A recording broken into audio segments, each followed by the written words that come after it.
Precinct Chair. She served on the as Dallas County GOP Secretary for 5 years. Kit was campaign manager for her husband, Justice Bill Whitehead, of the 5th District Court of Appeals in 2012 and 2014. And in 2014, she was named to the Dallas County Republican Party Volunteer Review. Kit is a whirlwind. She's an exceptional woman. She's incredibly professional. She is the right person to lead this.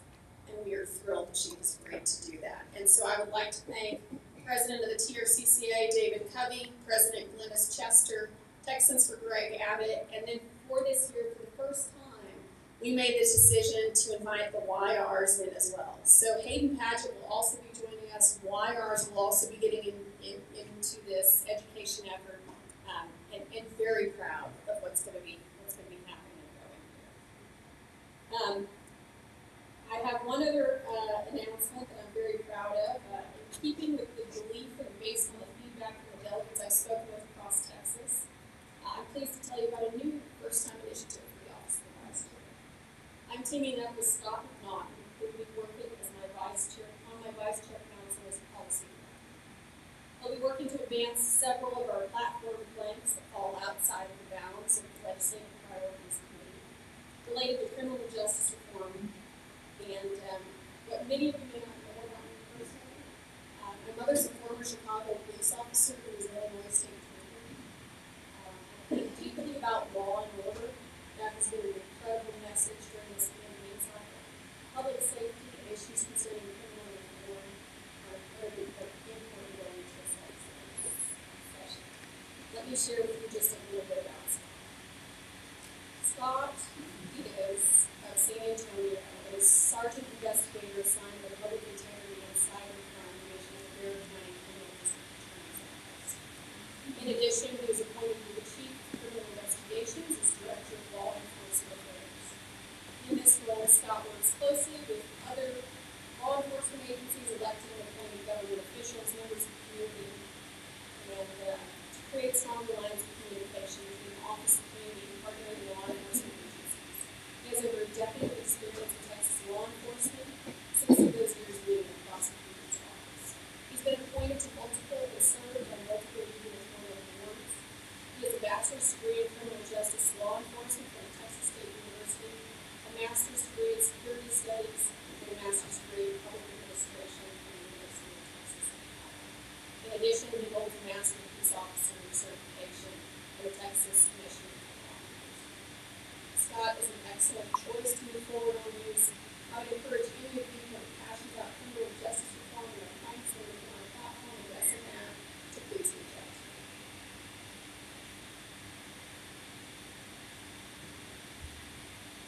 Okay, get close, guys. We'll get to the end.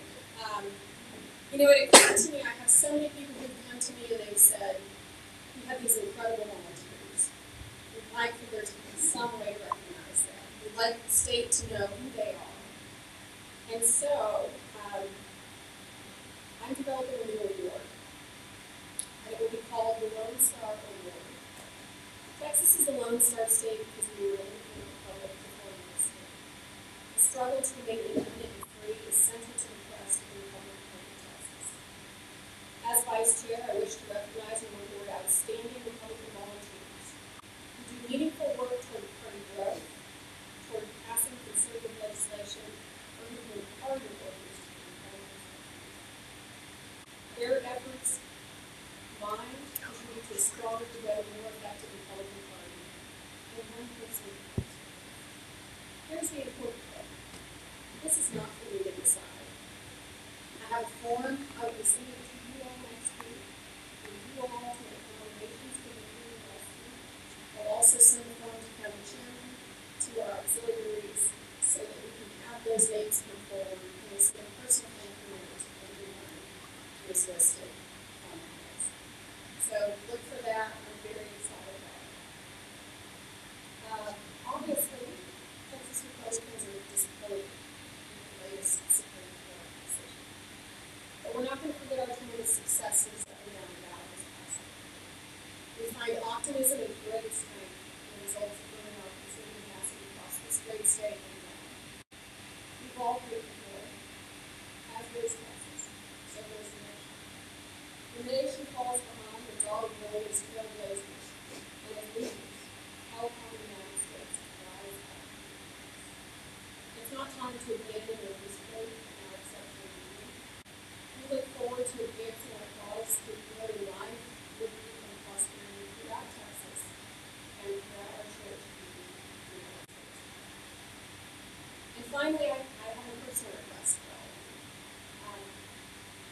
22nd, my husband is going to have heart surgery.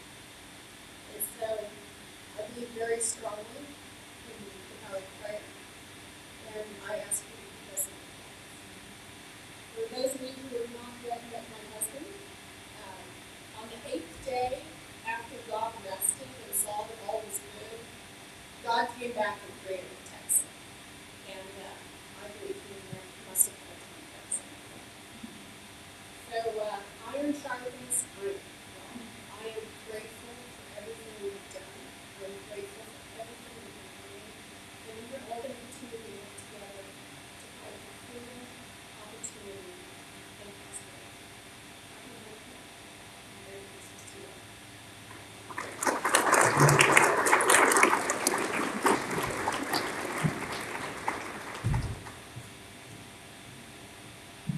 Vice Chair Barnes. What a difference a couple of years makes. At this meeting 2 years ago, 2018, Republicans in Texas probably were not as celebratory, not as happy as they are today. In 2018, Republicans had lost 12 state House seats, 2 U.S. congressional districts, 2 state Senate seats, and 56 judicial positions. Which is the reason why the Progressive Socialists left the Democrat Party felt that they could do the exact same thing that they had done in California, in Nevada, in Arizona, in Colorado, in New Mexico, and even in Virginia. They could reach down and take Texas and flip it and turn it into a Democrat leftist state. But what you did the same thing as those incredible patriots did on October the 2nd of 1835 in a little city called Gonzales. You said, come and take it. You made a statement. Even though you had $61 million of outside money flowing into Texas, even though within the state of Texas there were $20 to $30 million, even though Michael Bloomberg threw in his $8 to $10 million, Barack Obama and Aaron Holder brought in another $20 million, you made a statement. And after the election here in November, you, the Republicans, the great state of Texas, did not lose any major elected positions. As a matter of fact, you did something that has sent a shockwave across the entire United States of America. You took your message down to the Rio Grande Valley. And a county like Zapata County that had not been Republican in 100 years became a Republican county.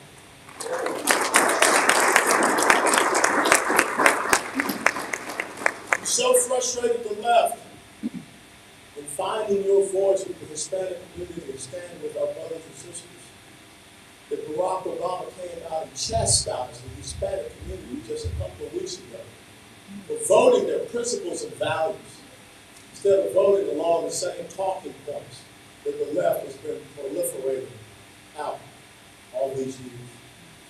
That's what you were able to do. But as a former Army officer, 22 years, and I know there's a lot of men and some women maybe here that have served in our United States military, after you're successful and achieving your objective, you must prepare. You consolidate, you reorganize, and you prepare for the counterattack. And so this incredible success, we should relish in it. We should be happy about it, but we need to focus on what's coming. The most important thing that is coming immediately is our legislative session, and we need to make sure that our legislative priorities get passed. And of course, Chairwoman Glover will talk about those legislative priorities. And you must understand the arrogance of the left. One of our legislative priorities is constitutional carry. There have been 36 gun bills that have been filed in the Texas State House. 28 of them have been filed by the Democrats. Our National Committee man, Robin Armstrong, talked about the one from Terry Mason. You were saying that you don't have a right to defend yourself and defend your property, that you can also just use your insurance to allow the person that is coming trying to take something away from you to have it. We have got to defeat the will of the other side. And the way that we defeat their will is to get our legislative priorities passed so that they understand that we will defeat you in the ballot box and we will defeat you legislatively because we have elected strong Republicans, constitutional conservatives who will stand up for the principles and values that our members, those people who walk those hot summer days and knock on all those doors, get out there and make sure our voter registration efforts and get out the vote efforts, elevate them to the positions that we have. But it's not just the legislative session. This Republican Party of Texas must also understand what happens next May. We must be focused. We must be engaged in the municipal elections that are coming about. What the progressive socialist left does when they come into a successful red state is they immediately focus on local elections. City council, school boards, county commissions, and also county clerks. We have got to start building that farm team in our local elections. So we want to know from you all, what are those priorities, what are those primary city council, school board, county commission, county clerk positions, water management district, because we have got to show our flag in those places as well. One of the key and important things is to make sure that we're engaging in this incredible area that we have been successful in the Rio Grande Valley to start building up and bringing up that next generation of young municipal elected officials in those areas. That's how we build our farm team. That's how we grow it so that we can continue on to the state house, the Senate, to the good majority and to the state lives. When we think about the success that we had in this last election cycle, we should always remember that Donald Trump was the first Republican in 60 years of presidential level race to get the level of minority community support in that electorate that we saw. And so one of the things that I want to do in building upon that is a couple of initiatives and the concept stage. But we want to bring this back to the body so that you can vote upon this.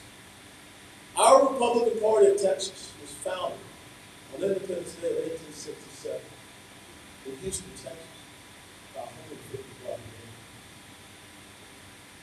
The letter that Travis wrote at the Alamo was delivered by a young Hispanic man by the name of Rnc Database. So we're going to continue to build upon the information, the education, the engagement. We want to create a couple of new initiatives. One being the 150 Black men in Texas. The other one being a Rnc Society to help us carry that mission. To work with our SREC, to work with our standing auxiliaries and coalitions, to have those ambassadors that go into these areas and these communities that deliver our message. So with one of those initiatives, I want to yield about 2 to 3 minutes to our historian, Dr. Tim Wesley, to talk about his vision and the guidance that I've given him for the 150 Black men of Texas. You will hear from our engagement committee, Alan Jackson, about the Rnc Society. But again, this is something that I want you to start thinking about as an SRC. We're going to work further on this. And we're thinking hopefully by the end of March, we can come back to the SRC and ask for your approval for these 2 initiatives. Dr. Wesley.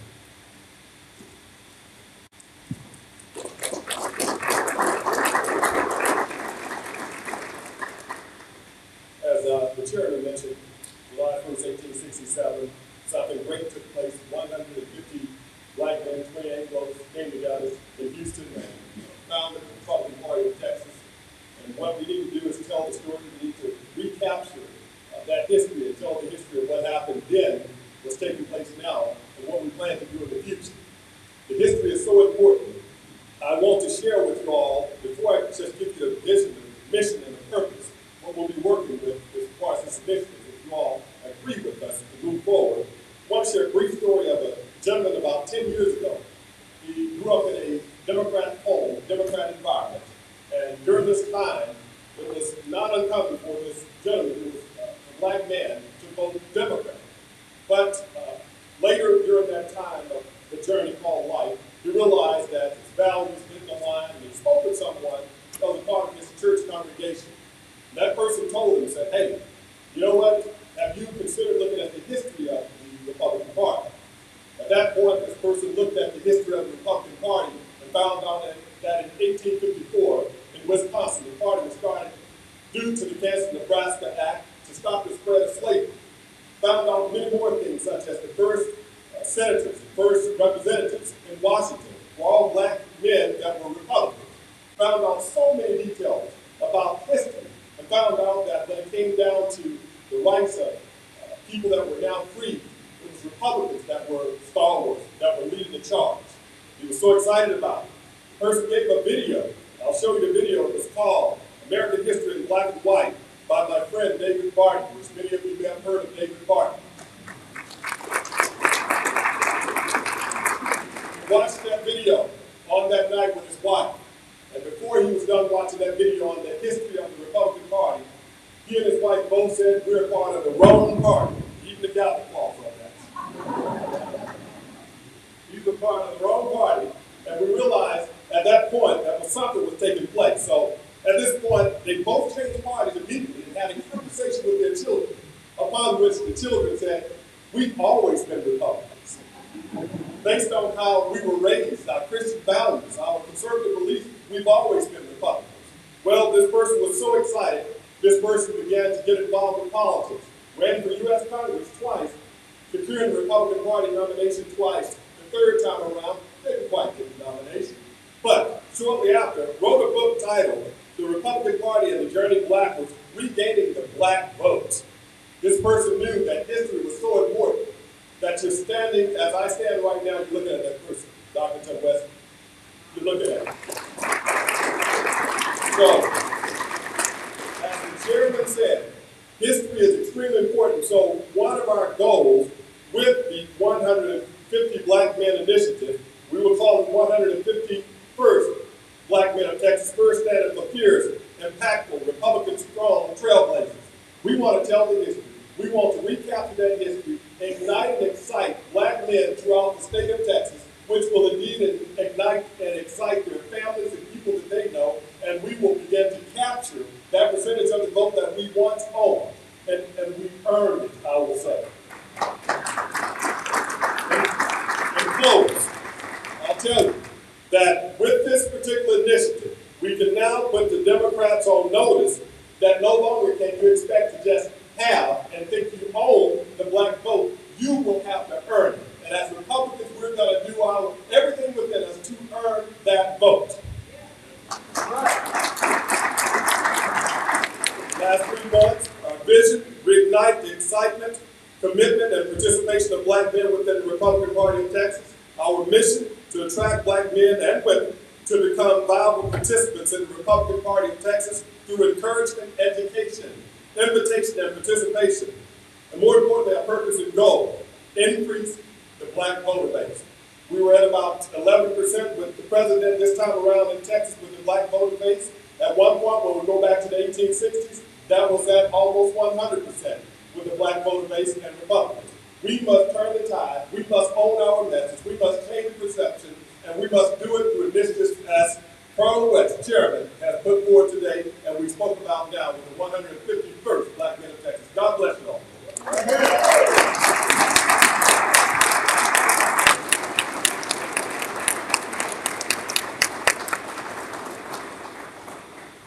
The number one issue in the Black community in America is fatherlessness. That's why we say 150 Black men.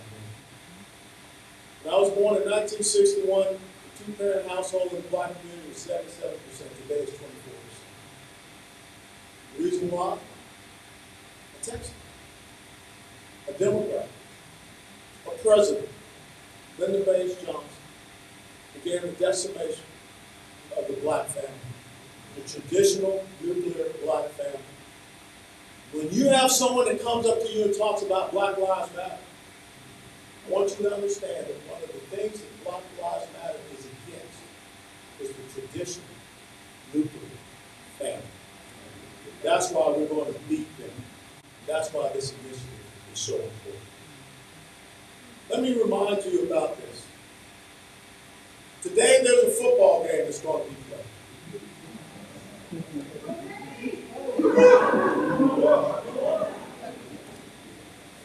can laugh, we can joke.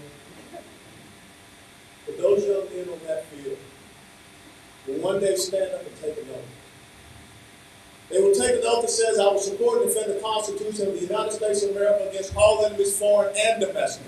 That I will bear true faith and allegiance to the same.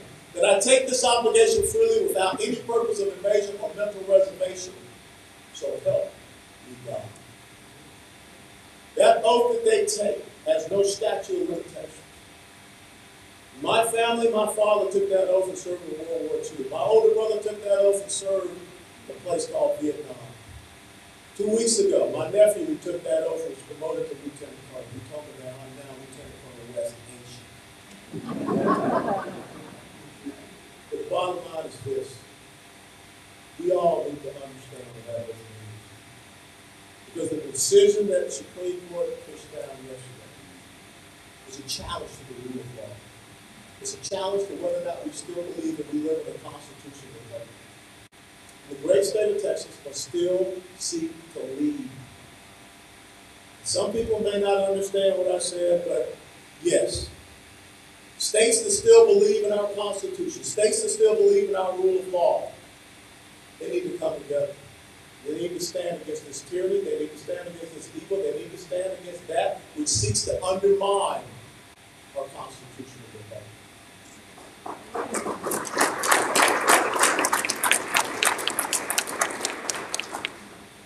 If there has ever been a point in history in the United States of America where they need Texas, it's now. If there has ever been a point in time when Texas needs the Republican Party of Texas, it is now. I have some coins here. Speaking of which,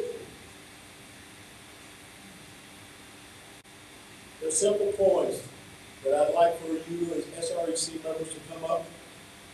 At some point in time, I'd like to present one to each and every one of them. And also, I'd like for you to take some and give them to whomever you deem worthy in your Senate district. On one side, it says, come and take it. And on the other side, it says, we are the storm 2020, Republican Party of Texas. But the most important thing, it has a number on it. That number is 183. That's the number of men who stood on freedom's ramparts at a place called the Alamo. Who said they would not surrender, that they would not retreat. And their sacrifice enables us to live in the greatest state, the greatest nation of the world is ever known. We move on and put one of these coins in the hands of each and every one of you, our SREC members. God bless you all. God bless Texas. God bless you all.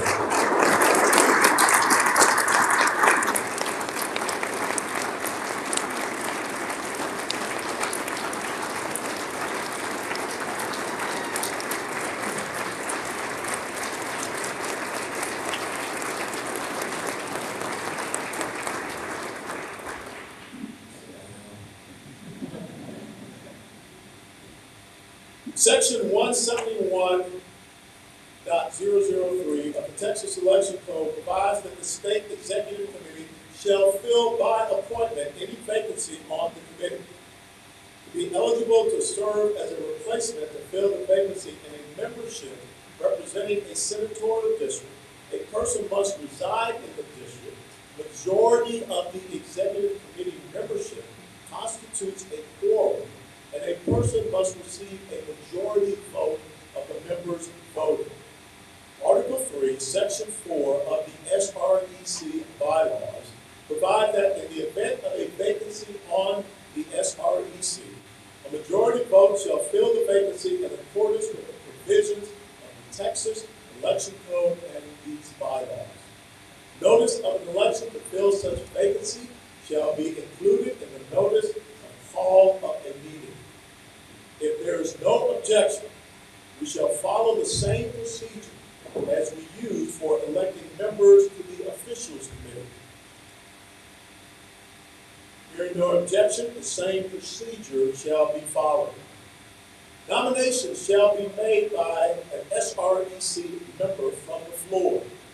After nominations have been made, the nominees shall draw numbered lots to determine a speaking order. Each nominee shall have a total of 5 minutes to speak, including those who wish to speak on behalf of the nominees. After all nomination speeches have concluded, voting shall be conducted by secret paper ballot. A majority vote is required for the election. In the event no nominee receives a majority vote on the first ballot, then there shall be a runoff election until a majority vote is achieved. The floor is now open for nominations to Senate District 19 committee members.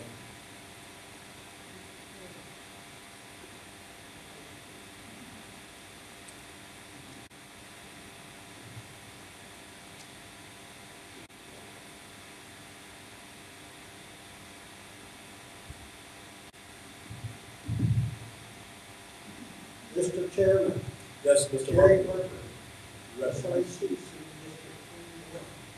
I would like to nominate Mr. Lopez for the position of Chairman, Senate District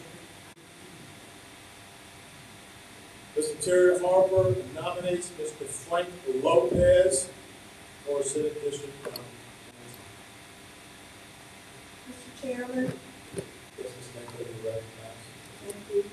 Mary Stanko, Senate District 26, in the heart of Bear County. And Madam Vice Chairwoman and colleagues on the State Department Executive Committee, I rise to nominate a colleague from Bear County from our neighboring District 19, Mr. Rafa Behar. He would be the messenger, just like Mr. Watson did. Ms. Stanko nominates Mr. Rafa Behar for Senate District 19 committee member.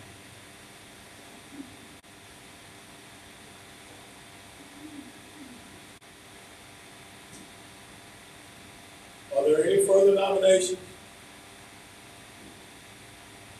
If not, then nominations are closed.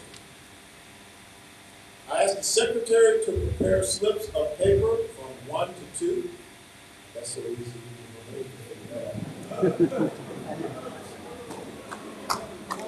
Sorry, that slipped up. Representing a number for each nominated person. Each nominee, please come forward to draw your speaking order. Drawing will be in the order of nominated. Mr. Frank Lopez will draw first, followed by Mr. Rafa Behar.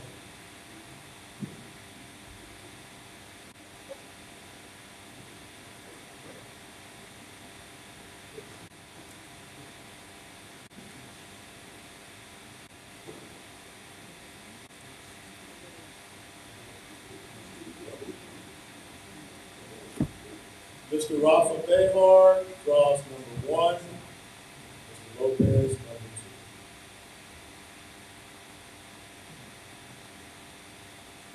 2. Each nominee shall have a total of 5 minutes to speak, including those who wish to speak on behalf of the nominees. Mr. Behar is now recognized.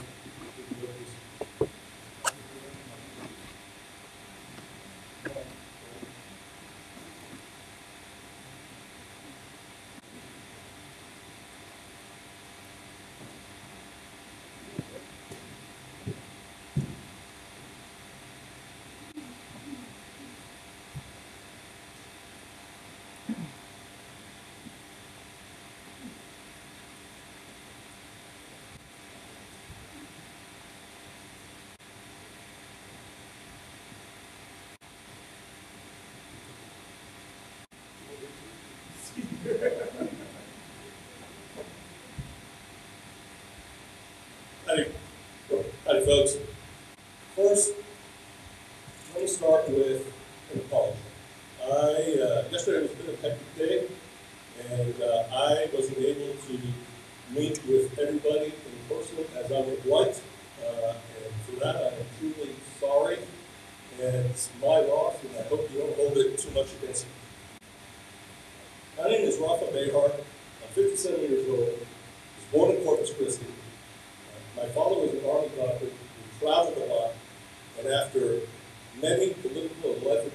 am blessed to be able to resettle over 6 years ago to the great state of Texas with my lovely wife and my young 6-year-old son.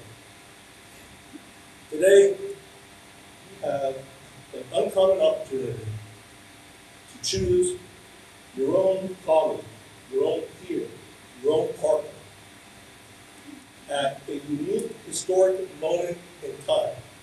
And that time is now. After the amazing election results that we saw throughout South Texas and across Texas, there is the opportunity to turn Texas forever red through effective engagement. And I want to be able to help you with that. I have the experience and the ability, and you will see from the packets of information that I put all on your desk, 37 years of long experience with the Republican Party, from National Director of Hispanic Coalitions at the RNC, to County Chair in Arlington, Virginia, to Precinct Chair in Bexar County, among many other positions. I'm also currently the Director of Outreach for the Texas Public Policy Foundation, where I gained a lot of legislative experience in Texas County. You will also see that due to that long experience of talking with folks, that I've been able to gather letters of support from Texas Senator Pete Flores from SB19, former Congressman Kiko Canseco, this letter that just came in this morning from Texas Representative Mace Middleton, Chairman of the House Freedom Caucus, and letters of support from the county chairs of Bexar County, Maverick, Atascosa, Uvalde, and Terrell. And they all represent about 70% of that district. I know that I have the ability and the experience to help you all with this task of making sure that we have the effective engagement out in the districts to expand and grow our party, and also to help you all with what is soon to be a contentious legislative session in the Texas Capitol. So with that, I leave the balance of my time 1 minute for Mr. John Austin, Bexar County Chair, and then Freddie Adriano from Maverick.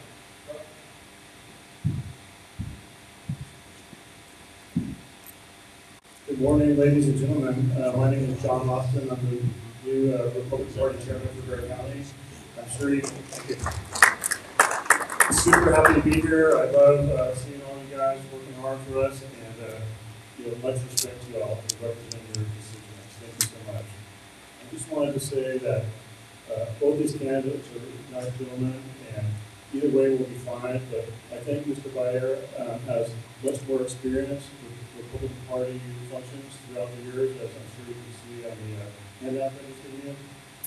I'm sure you'll hear somebody say that it would be great to have this gentleman be this other gentleman to be the SB19 committee man, because he's from Del Rio, and that's the center of the territory of that Senate district. But that doesn't really make sense. Bexar County has over 50% of the constituents. So Mr. Bradley Chandler, who had to resign, was unanimously and overwhelmingly elected to represent by SB19 to be the representative, and that entails Bexar County. So, all right. So anyway, whenever Bexar County is not represented, the committee woman is not from Bexar County, so I think it would be serving the constituents of SB19.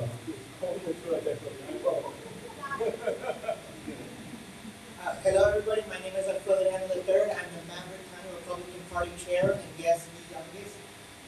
I support Mr. Bayhide because I believe that he has shown strong leadership throughout the years that I've known him.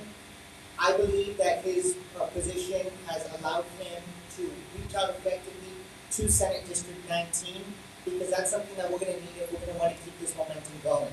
It's no surprise that my county, Maverick County, made the second largest gains within the entire state and nation.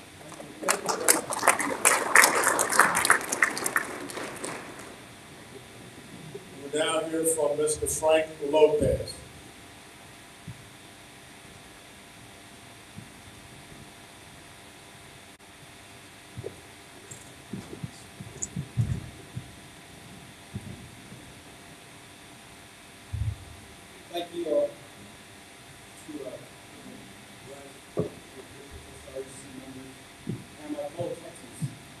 I stand here before you this morning as a Texan, a Tejano, a man who was born on the border, on the cattle, raised in mountain. Very fond memories, that time in my life. When I was 12, my dad moved us over to El Paso, he was a border patrol. And there was an El Paso that I had the chance to get involved with the Junior Reserve Officer, college, and I started to see that structure. I also was impacted by people that wanted to invest in me, they saw something in me, and they encouraged them. I went on to join the Army as a military policeman, where I had experiences with great leaders. They saw potential, gave me opportunities, and it's also in the military that I realized that I was a part of a larger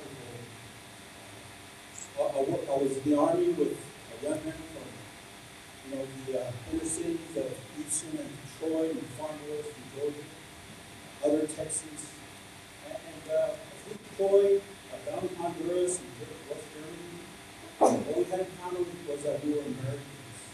There was no division. We were united with a purpose to represent our nation and to be ready to give our lives for it.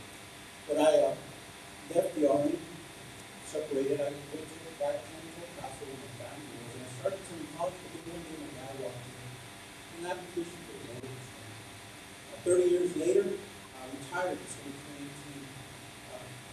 During that time, I became a ordained minister. I gave my life over to Jesus Christ as my Lord and Savior, and met my wife, Ina. We married 30 years in August. We got 20 sons, 7 years. And I also started sensing that God was going to lead me in a bigger way. I had the privilege of implementing a chaplaincy program within the Border Patrol. Took me to all kinds of places. But I always was put in a position where I could now start giving, and I could start impacting other people's lives. When I retired, I wanted to get into politics. I wanted to impact people. And I met a gentleman by the name of Raul Reyes, who ran a campaign in CD23, which overlaps Central District 19. So I met a lot of people that are already on the ground. I established relationships, I talked with them, interact with them. And after that, he lost by 39 votes. I was asked to consider the chairmanship of our Board of Counties, Republican Party, which I did. And so I just tend to just go full speed ahead. And one of the first things I did, we needed a tool for our young people. So I started the young service at Rnc County, found a young lady and asked her to be the president. I told her that we needed to concentrate on serious patriotism in the Constitution. We needed to put a young generation of leaders. And so that was part of what I asked her to do. Then I also got together with our Republican loyalists and the executive committee. I asked them to consider the purpose of the party. Were we to just cheerlead every couple of years whenever an election comes, or were we to impact our community, our county? And to that end, I came up with an acronym which guides our principle, which is the acronym, the word is BRAM. And it's an acronym that I would like to explain, because we take the elephant, which is our symbol. I think about the elephant's use for humanity. I think that it serves people. And so I just, I know that we need to impact our community, and so that the acronym we ran is just basically wake people up, engage, we need to find candidates, we need to establish relationships, address issues in our community, we need to mentor new leaders. I would like to yield my time to Chair Parker. Rich, I'd like to say a couple of things. Their county consists of at least 4 districts elected. They are very well represented. And I think that it's a perfect opportunity to bring in representation outside of their county. We know that their county is blue and has remained consistently blue. However, our border counties have recently turned red, as you all know, due to the efforts of people like Frank that were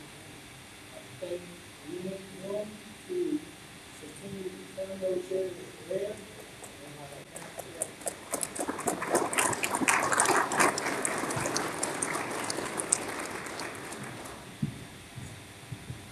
to I appoint the following three SREC members to the Tellers Committee.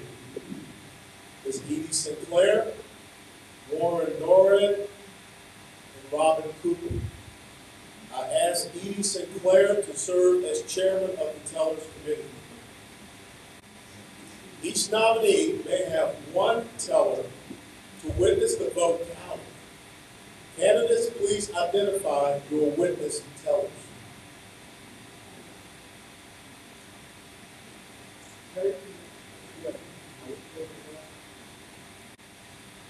On the ballot, please write down your preference to fill the vacancy. Chairman, vice chairman, and each member of the SREC or an SREC member's official proxy shall be entitled to receive one paper ballot. The three members of the Tellers Committee distribute the ballots.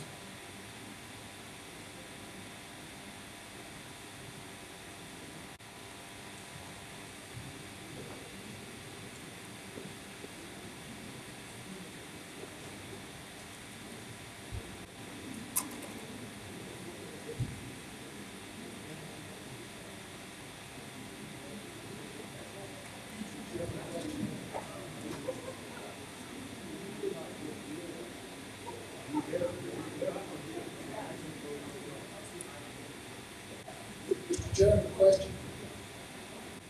Yes, Mr. Carr, you recognize? Do we vote by number or by name? You vote by name, Mr. Carr. Everyone at SREC vote by name.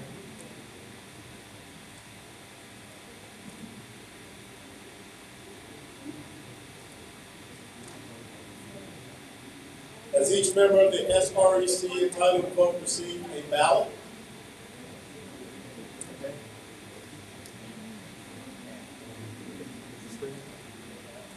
Tellers, after you have completed your ballot, please collect the ballots. Tellers, on to the collect.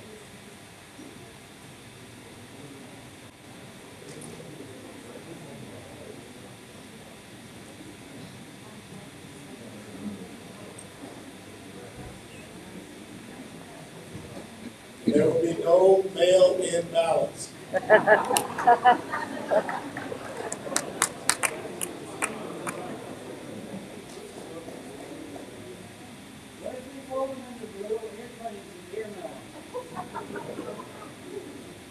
There will be another general election.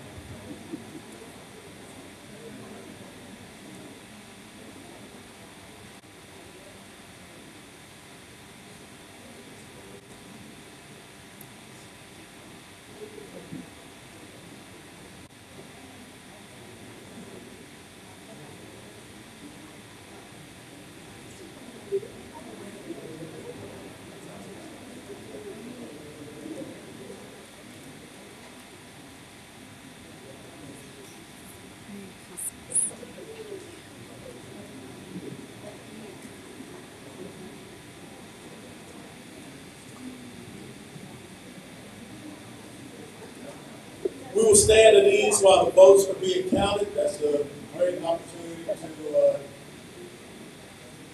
latrine if you need to.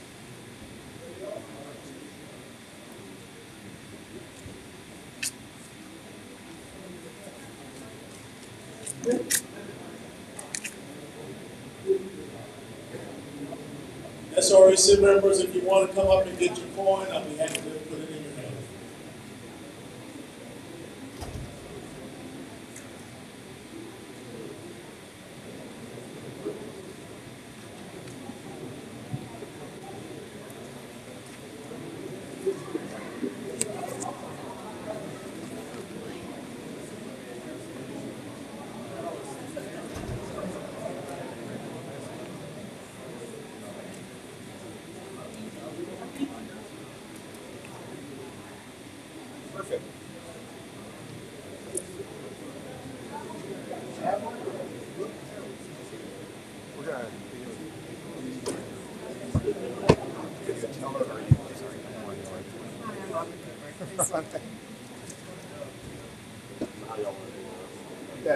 So if you, Everybody watch everybody. When I screw it up.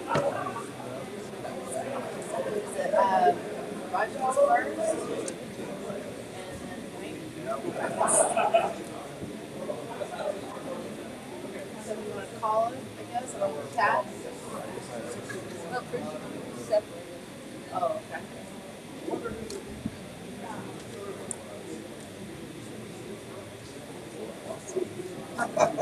Hey, they love to judge on the outfit.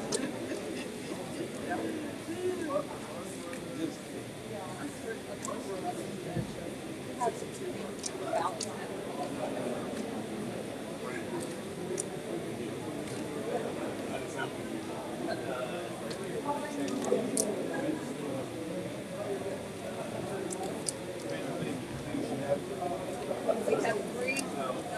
About that there's not a decent volume on it, it's not picking up the speaker real well for some reason. Okay.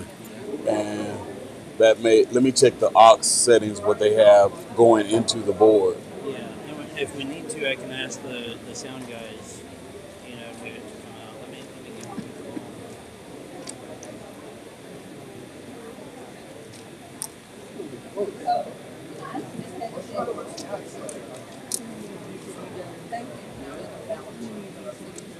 September of 2017 is the first one that I was. We're thinking the county about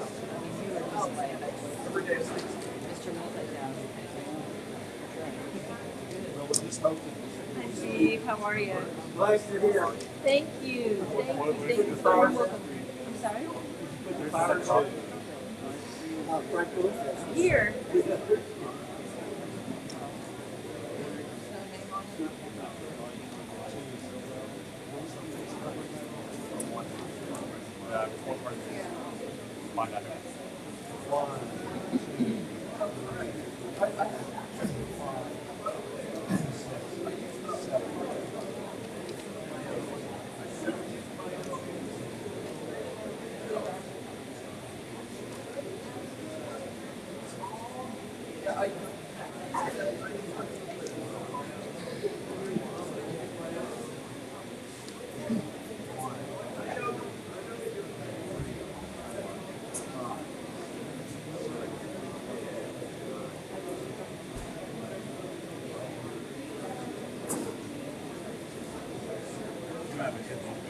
You want any headphones? Yeah.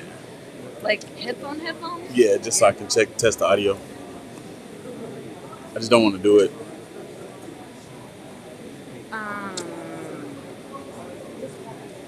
You mean on there? Well, I just want to plug in to test the audio. Since he's saying people are saying they can't hear it.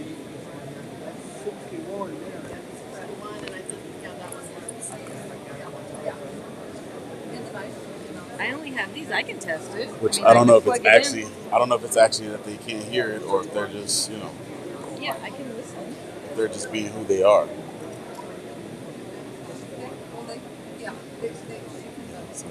On this side?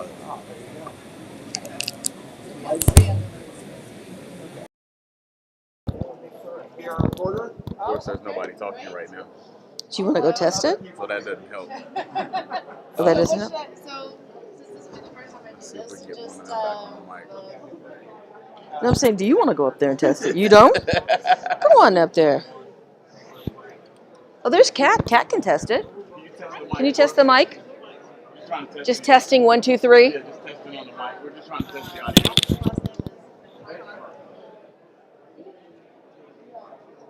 do I give, testing, 1, 2, 3, testing. Yeah, you do. No. Check my settings. Testing, 1, 2, 3. Hey Troy, the AV guy was going to come try to help with it. Oh, there you go. Thank you. We're done.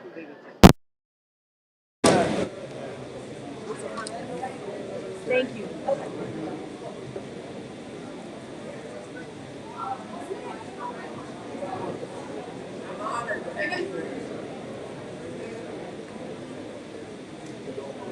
I'll be praying for y'all.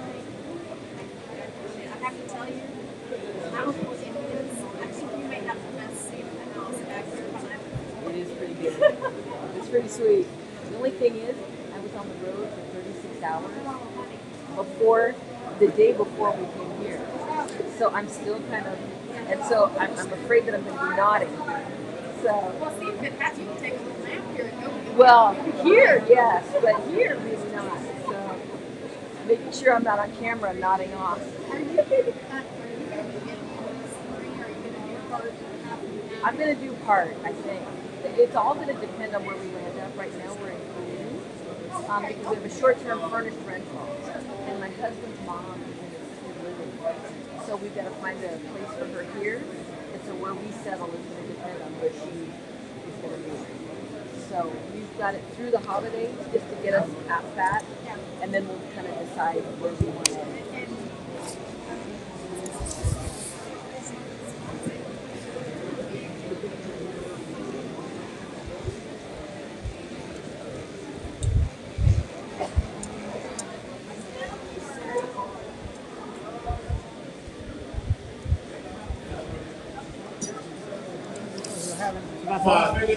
Yeah, so like a it's, camera yeah, so it's going into that camera there. Okay.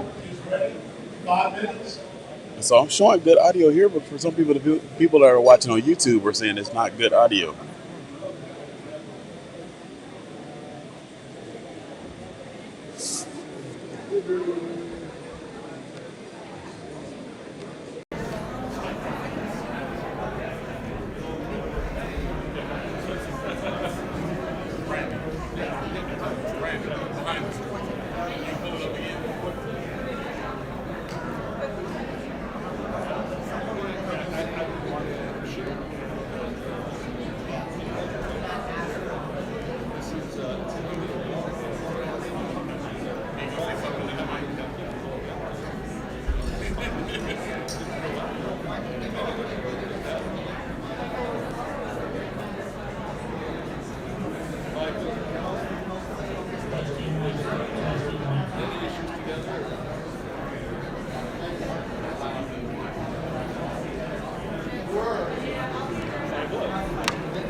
Here?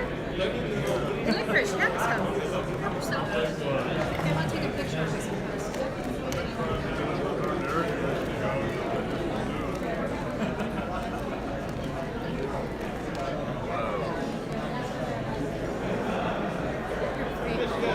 That up, we'll take a picture.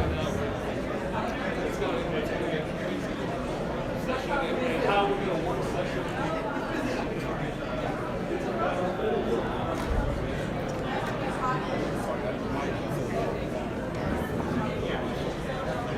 sit right here. You can help yourself.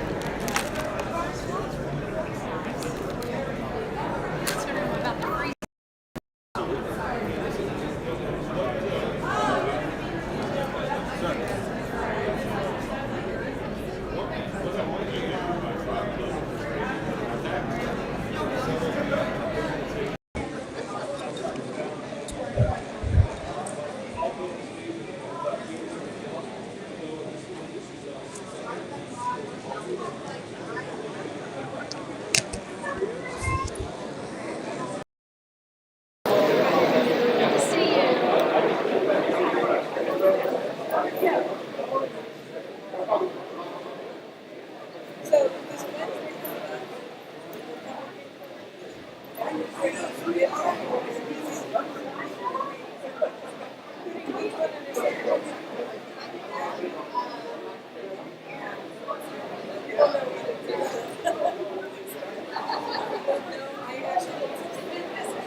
So now I have it going directly into the laptop, the audio.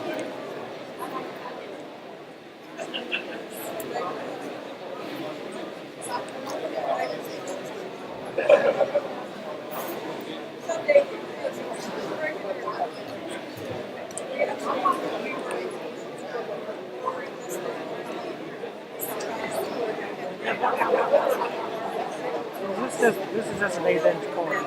Right. Right. You have this going into the phone? The phone? Well, I switched to the try the microphone here to see if that's any better. But originally, that's where I had it, and I had it. You want me to set it back to that? I'm just trying to figure out. So you guys want them to hear the mics on here? Correct. I mean, they're only going to be picking up what's on the camera. Right. But if you run from here into there, you should be able to pick up from there. But Because I was. They're not input. Well, the software is what changes it. Everyone, please take your seats.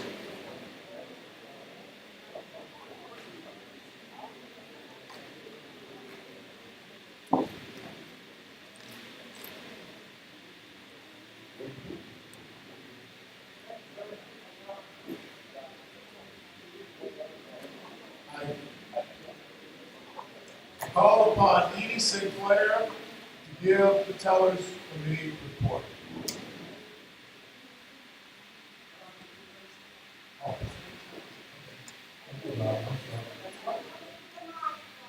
You switched up? That's so wrong.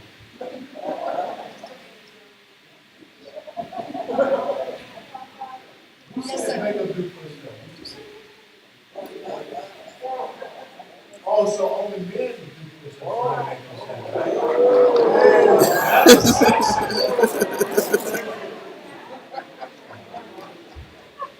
Let's go. Yes, sir, Mr. Chair. Robert Cooper, SD 29, representing Tellers. For vacancy for chairman for SD 19. The votes tallied at 61 total votes. Rocco Behar received 21 votes. Frank Lopez Jr. received 40.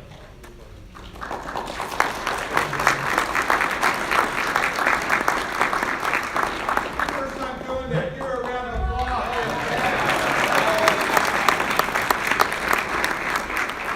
There were 61 total votes. 40 votes for Mr. Frank Lopez Jr., 21 votes for Mr. Rafa Behar. Mr. Frank Lopez Jr. has been elected by the SREC to fulfill the position, the vacancy of committee man for Senate District number 19. Congratulations, Mr. Lopez.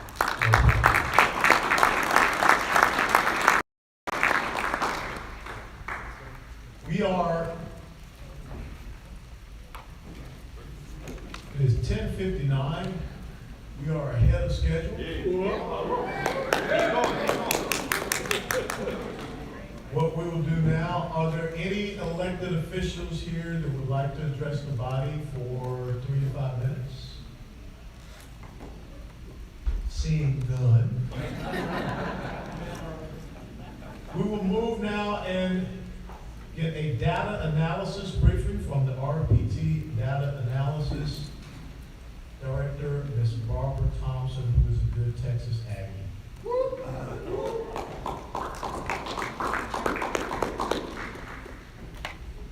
Thank you, Chairman, and thank you, everybody. I know this is something that probably everybody's very interested in, but their eyes may glaze over. Look, I got a little doodad here.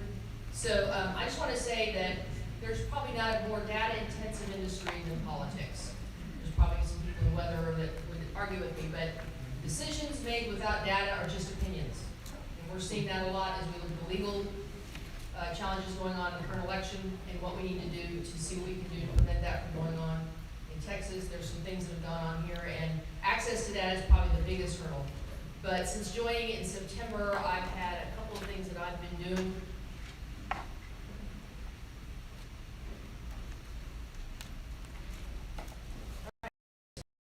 There's some things that I've been doing to try to help campaigns, help different officials that are trying to understand what's going on in their counties or districts, and I'm here to do that going forward. I'm a customer service focused person, so I am trying to get the data and get it to you. There's a number of you that I have worked with, and I plan to continue doing that to help you out the best I can as I go forward. So I want to go a bit, how many read the packet, got a chance to just look at it? Just a little bit. Okay, very good. Thanks for doing that. That's why we won't go through the whole thing today and give you graph tone. That's probably the second best thing to ice cream headaches. So what I'd like to do is talk to you about how I developed the information I did, go through some of the summaries for the counties and districts, and then talk a little bit about what I see in some of the anomalies, and then talk a bit about what recommendations I think about going forward. So let's go forward with the summary. That's really slow. Here's a little bit about what I did on data acquisition. So I started on or about September 1st, really close to the election. And I followed the footsteps of Keith, who gave me a lot of great insights. I was only able to do so much in a short period of time. But the first thing I needed to do was help a lot of the people at elections to, Alan asked me to do this, drill down to the precinct level. Where should we target our resources? Because we have scarce resources. So where should we put our efforts? So I was looking for those precincts that I call swing precincts, where we had a gap between ourselves and the Democrats of 5% or less, either direction. To me, those could be flipped. They could be flipped from us. So we need to put our resources there. So I looked at all the county results and all the district results from 2016. I was looking there, and if I could go back as far as 2008, I would. But what I was looking for were the trends, and I was focused on the presidential election. I realized down ballots work differently, but I needed a common database that I could go across. So that's where I went. And then I got from the Texas Legislative Council some really good lists that I can match precincts and counties to congressional, House, and Senate districts, because you have to have those. So without going into the details of database management, the more of those things I have, the more I can tie them together to other databases, and we can find out answers. The Rnc Database, we have access to that. I want to talk a little bit about it, but it has a lot of really good information that they have collected over time. Not sure how they do it. It's a massive database. You can appreciate in Texas, we have somewhere around 17 million voters registered. And so if you look at the rest of the United States, that's a lot. So anytime I went on board there, but it's restrictive because I can only get in so many categories. I can't drill down as I like. Being a data management person, I like to get the whole thing, and then I'll filter and pull out what I do or do not need. That thing did it for me, and it didn't always do it the way I wanted to, but I have some ideas. And then I got a lot from the Texas Secretary of State, starting with the first day of early voting. They, on a daily basis, are required each county to report to the SOS on what they got in terms of early ballots and mail-in ballots, and they do it very simply by county, name, precinct, and voter ID, which is the magic number that you need to track people down. So I did that. So that's what I did, and I built these reports, and I looked at all this so I can look at where these precinct reports of different congressional district or senatorial or House district committee candidates would ask for you for these things from different counties, and I worked a lot with Lisa and some of the people here to look at where we the precincts they should put their efforts in. So that's what I did before the election. And then once it started every day, I would take the SOS reports and take it into the Rnc database, and I would scrub all the people out in those target areas that voted. So you would have to get out the vote list for the next day. And I would do that daily, and I did it for a lot of different people. So it turned out I looked at a lot of numbers over a short period of time and was able to get that out to people. I really would like a better way to do that in the future so I can be more on demand. But what we were able to do to get that stuff out, so we did get out the vote. Now, post-election, what I did is I started going, as counties started reporting what they did, I would put those and I would look at them, and I wanted to look over the several years, so that's 2008 to 2020, if I had all that data, and look at the trends, see where we were improving, not improving. And I did, if you look in those packets, I have it at the countywide level, which is a nice big number, and then I have it for each of the congressional districts within that county. If you're in a really big county, and some counties you're part of a bunch of different other counties in that district. But I looked at that level, and what I was looking at is the top 10 area. One of them area I put together, of course, is Rio Grande Valley, because that's something we need to look at, and obviously the focus we put in there is form fruit. So that's what I would do every day. And this is the summary of what I came up with. And this is probably hard to read from here. Since I have it memorized, I'll have to look at it kind of from the side. But as you can see from Harris County, you can thanks for doing that, blow it up a little bit. From Harris County, I may go down here. I can talk loud. But if you can see the blue numbers, you understand what that means? Thank you very much. You understand what the blue numbers? Yeah, it's recording. It's on. Is it on? Yes. Okay, good. The blue numbers, you know what that means, and with the arrows going down, that means it's getting bluer. So we're going to the deep blue sea, and we don't like that. But there are some, I used to live in Harris County, now I'm in Montgomery for great reasons. But it's been blue. There were some races that were red until recently, but they're continuing to go down. But it was only 2%. So there's been a lot of work done. I worked quite a bit with people in CD 18 to see what they can do. And that's a tall hill to climb, but every work we do to make it less blue, I think is possible. If you also see here, there was 3,200 people that voted that had no voter ID, and there's only 22 with multiple votes. That's a really weird result, because in a lot of places the other way around. There'd be fewer null IDs and a lot of multiple votes. So I don't trust what Harris County reports, and I think we've all talked about that. That's what I can get, right? I talk about if you can get to the data, then you can make the decisions, things like that. Okay, if you look at Dallas, it's been really bluer for a while. It went down even more. It had a more reasonable number, 1,300 null IDs and then 1,900 multiple votes. Now, when I look at all these, and people would come to me and go, I know that there were votes stolen, I know there's going on, I would report to them these numbers. Unfortunately, none of these numbers were enough to turn a race, right? We'll get to questions in a second. I'll hold that off, but hold that. And I didn't say that at the beginning, but I would like to answer questions. In Tarrant, it just recently, you see that 2% just recently turned blue, but it's headed the other direction. And second level, UC Bear, we all just talked about how blue it is, and then Travis, you know, we're in the belly of the beast there. So it just keeps getting bluer. I will say this about Bear, the Democratic strength is growing, it's growing. And I think that's something we like to focus on. If we go to the next page.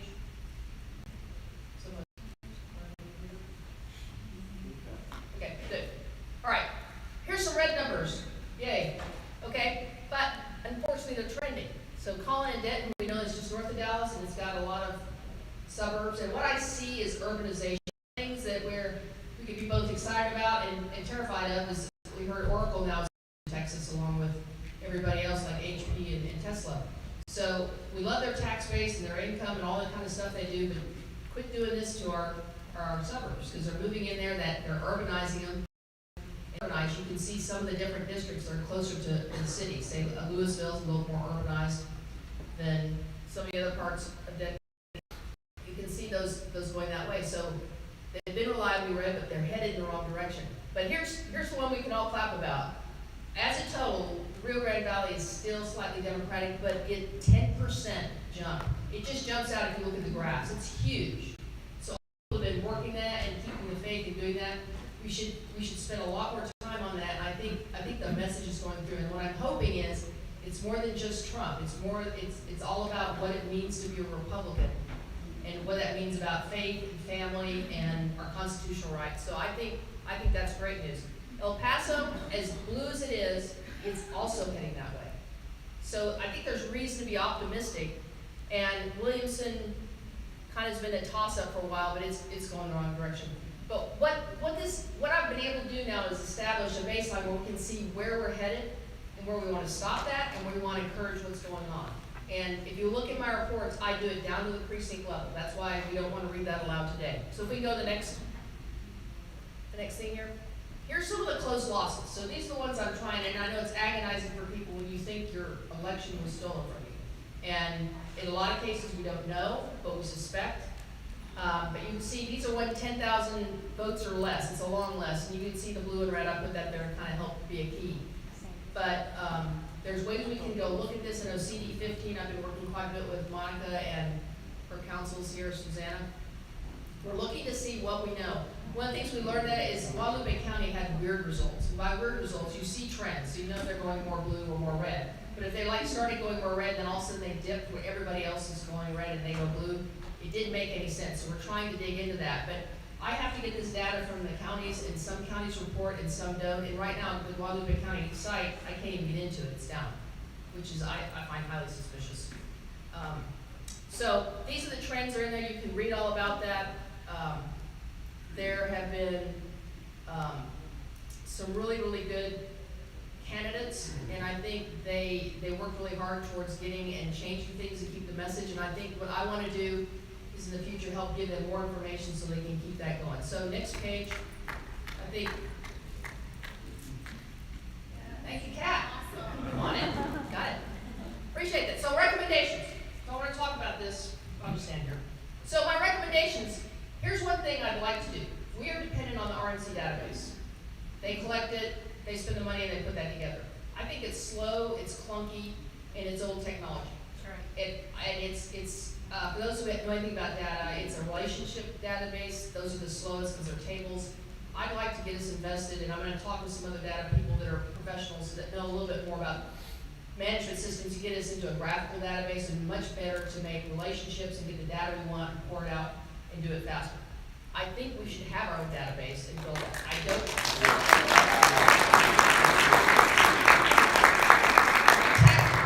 As Texas is leading, we should lead on a number of things, and it's don't interact. Data interoperability is a huge part of what's going on in digital transformation. But another thing that's going on is democratization of the data. And because we're beholden on them, it's not democratized in Texas. So that's my pledge to you. I don't know how I'm going to get there yet. And I'm looking at different ways to do this because these things cost money and we have a budget. But you know, all that money that Susanna's going to get back from Houston, we're going to spend some of it on this project on, maybe. Yes. The other thing I want to do is I want a block walking app, and I know we can get them, that actually works with our database that works. Now, we've been working on some of things like Advantage and stuff, and I think one of the things that people get sucked into on computers and our iPhones is the word free. And nothing is ever free. Nothing. You're giving away yourself, your data, all that stuff. I think we all know that. I'd like to get something we may have to pay for, but one we can train our bloggers to use, and I'm going to get a committee of people together that want to do this and help me, that ties into our database. So our data is ours. And I want to do some crowdsourcing ideas. One of the guys I talked to the other day wanted to talk about how we can do that and get more volunteers together, publicize to our volunteers that we have these tools and get them going. I know as I work in the oil industry, and we have what we call the big crew chains going on because there's not enough people coming into it from the younger generations. I think the same thing can be true about politics. We want to make it exciting and fun, and let's face it, they all want to have something that's electronic and some gee whiz stuff. So, but we're not going to have it just have a bright shiny object and a toy. We're going to have something that works for us. So those are the goals I have going forward at a very high level. I realize I talk fast for a Texan, but I am a native, I promise. I'd like to I got a lot of time, I know we're ahead of schedule, but I'm happy to take a few questions. So, 15 minutes of questions. And here, I took your microphone, so I'll, here we go. Come back up here.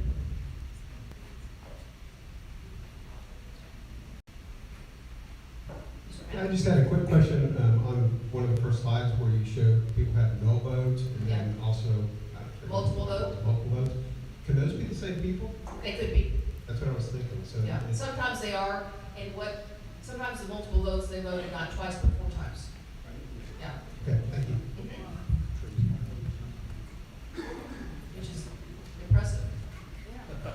say I'm really, Chris McGuire, SD6, I'm really excited about the opportunity for us to have our own database for what you're working on. To my colleagues, I really want to say that the block walking data is imperative.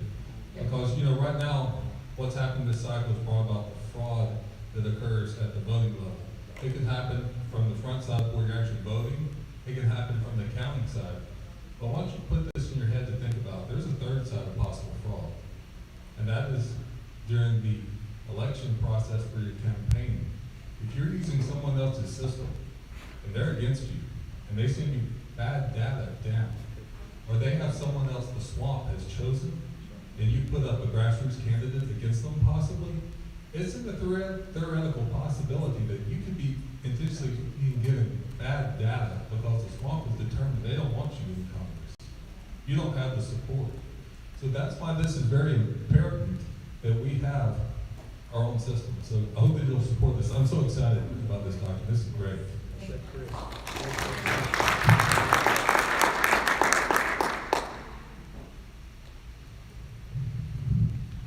Hi, Deborah Kelting 5, SD7.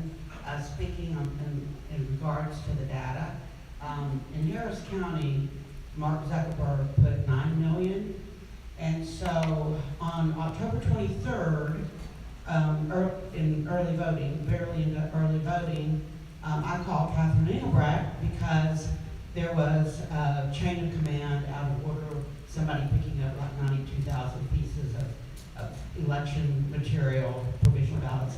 So she did an audit early on, and within 3 hours, she texted me that she was calling and had people coming in from the Department of Justice.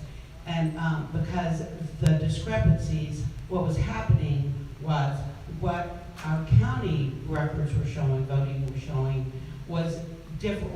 It was the data that it was generating to go to the Secretary of State was grossly off.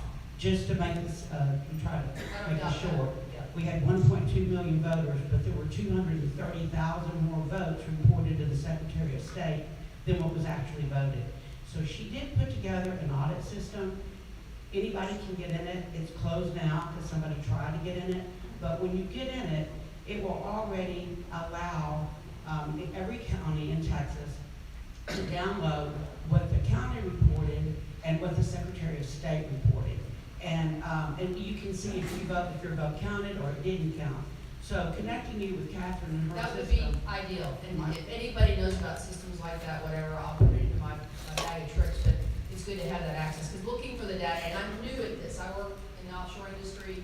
And I've done a lot for different. This is my first time dealing with the political realm. So knowing where those things are held, that'd be very helpful. Just to let you know, I'm not currently on the RPT staff because I'm a consultant, but I've asked Lisa to get my email address there so you guys can contact me because I'm on the Texas GOP org, thank you, Texas GOP org email system.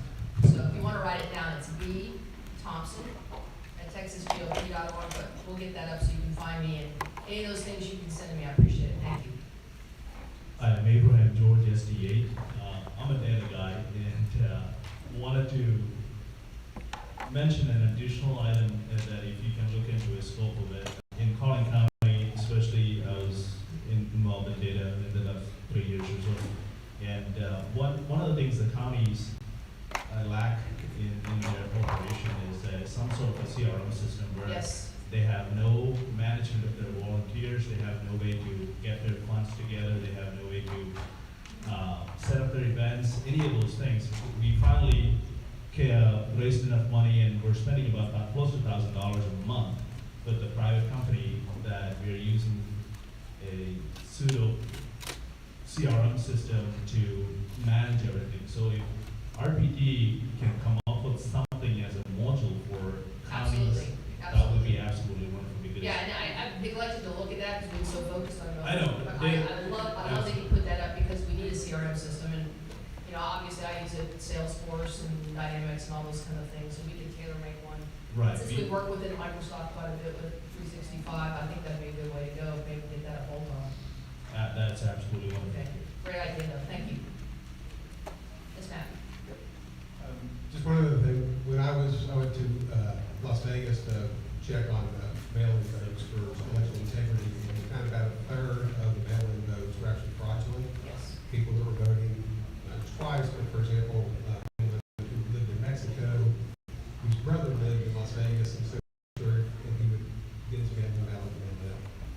so there's lots of different fraud things that we can use. If we can have our own database, or if we have a database where we can pull everything together and help, just like Devin was saying, fraud. That's another area that I think we really need to focus on.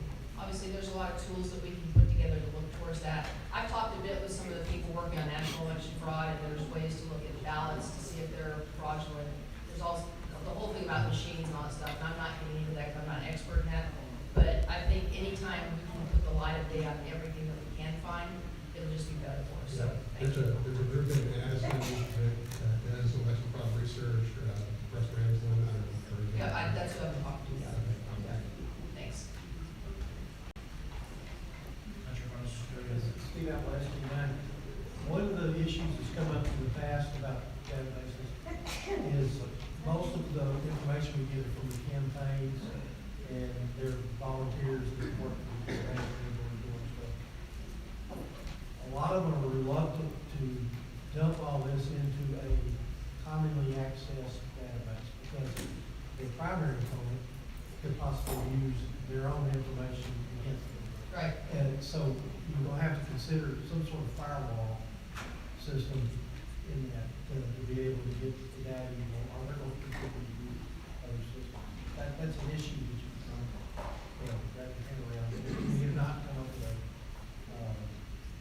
really suitable solution to that. Well, you can tag things, and that's where these graph databases would be better because you can put some extra identifying things on each one of those things, and figure out. The security would be important. Security is important for a lot of reasons, not just get people to hack in or who gets share or access to it, but to keep people internally from messing up the database by accident, which can happen. So, your point's taken. Yeah, and a lot of the questions that came up in the SRC like 6-8 years ago was not that they not just trust their opponents, they didn't trust the RNC. I hear that. That was an issue. I have to say, this is my first time working with the RNC. My problem was I didn't know the question. Once I asked the right question, oh, look at all this stuff comes. So I'm still learning. So I apologize for the things that I got slow on. But I didn't think about the primary stuff. And of course, everybody, it's hard to share that stuff. It's just like salespeople don't want to share their card deck. That people do that. Those are mine. So we got to work through that. Okay. Your data on showing the differences in what happened with blue and red, how many vote difference, and the different races that you had. You had put for one of the races, 44-33, I think it was, and I was at an event with the candidate the other night. He said he lost by 25. Where were you getting was it from the elections administrators? Or? I actually got it in an email list, and I think Lisa got it from Brandon. I think it was the snapshot we had that day that she sent it to me, and I used that as big up. So things are still moving in some of those. Okay. So there's a possibility there. Okay. The other thing, and one of the other members had brought it up and you had said it was about national numbers versus some of the Texas or local numbers, because one of the things in Mr. Ramsden's some of his stuff that his folks been doing was saying just in the early voting in Dallas County alone, there were some 57,000 fraudulent votes. Is there a way? I don't know how they were detecting that. I don't know if they were looking at software. There's two things. One is the software go in, put an algorithm in and flip votes. The other is do election administrators who are nefarious decide to pull ballots out and put other ones back in. They're looking at both those. So I don't know where the 50,000 number is. Phil Waldron's been working with them on that.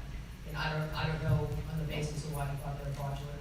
So is there going to be any, I guess you could say, continual collaboration, because the guy that started over talk.com, was saying that happened in 2018 happened in 2020. Yeah, we know that that's going on. So once again, the election integrity group, I sat in that group yesterday, and there's a lot of things going on. It's bad behavior by election judges. We don't know what goes on behind closed doors. The poll watchers getting kicked out of the room for some. The ballot boards are back. The bathrooms, whatever. Next thing you know, they're pulling ballots out or out of Montgomery County, which is a pretty red county. There are just staff at the elections office that may decide, I'm just going to play with this, and I like that set of ballots. I'll just rerun them. If you're not there stopping there watching to see them, then you're not going to. So the surveillance has got to be almost on a military basis. Just that kind of stuff to keep people. because it's too ripe for people to do shenanigans. Thanks for all you do. Okay, thank you. Hello, Jason Vaughn, Texas Republicans. Quick question. I thought that the Democrats were just bolstering and you know, they knew they would lose, but apparently their data showed them winning. Apparently they, in some races they had like plus 4% they win, they ended up losing by 7. How does our data compare and the polling and everything that showed what we saw before and what actually happened? And how do you differentiate data that when you have so many things based on personality driven, such as President Trump or Congressman Beto? So, perfect questions. I'm not doing anything related to polling. Okay, so yeah, they were believing their own BS when they looked at the polling data and thought they were going to do well, which pollsters have a lot to answer for on how they do it, how they sample. I'm not a pollster, but I know we're looking at data, you look at distributions, and so if the distribution of people should be 20% Democrat, 40% Republican, and you know the other people 20% we don't know who they are, that's how you should sample, right? And they're not sampling right, so they're sampling way too many Democrats and calling it an even distribution. So that's what they're doing wrong, and they're probably in some ways on purpose because they're trying to influence the voters rather than inform the voters. It's kind of a whole different sort of thing. So that's something to look at. In terms of personalities, that's what we're pulling at. What we look at in the data is the hard facts that you can to describe somebody, which would be like their age, where they live, the voting history. So the Rnc Database looks at where you voted before in primaries and determines that if you're really Republican or really Democrat, or you never voted, so we just call you a swing voter because we don't know what else to call you. And that may not necessarily be true. There may be people who've been years and years voting as a Republican, but they never once stood up for a primary. It's hard to identify those within our database. I don't do it to approve that, but the best way to do it is to go see those people with the block walking. And that's a lot of volunteers doing a lot of things. So I'm asking for some heavy lifts here to try to get better data. It won't happen in the next cycle, or hopefully in a couple cycles we get to where we have this as a well-oiled machine that lives way beyond me or anybody else that's doing this sort of thing. But thanks for your question.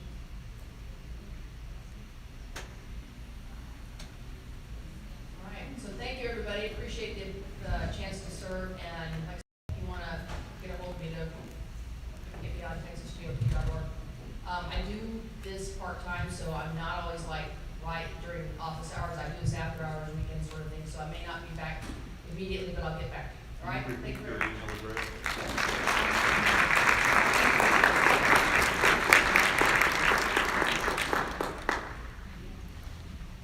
Because we voted on the motion to move the bylaws and also the resolutions into the reports, we'll move forward if everyone is approving with that. And we will go into the committee reports, standing committee reports. First and foremost, before we get to the standing committee reports, we have passed out your voting clickers. Everyone's got a voting clicker? Yep.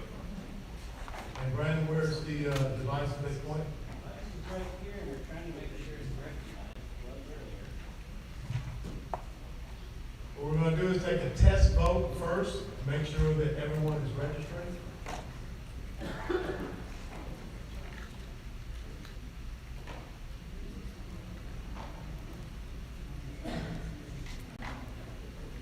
What button do you push?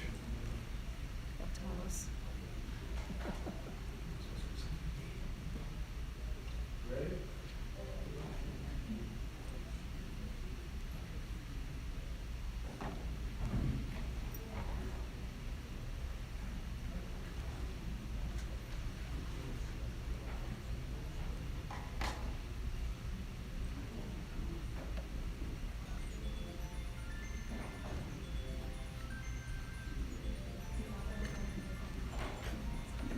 We try plugging it directly into the computer. We were trying to get it closer out here for everybody, but it doesn't work.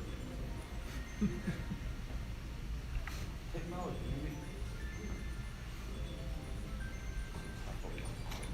It's pretty. It's pretty rainy. I'll put me to sleep.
unless you just want to go in and play with it and pop it.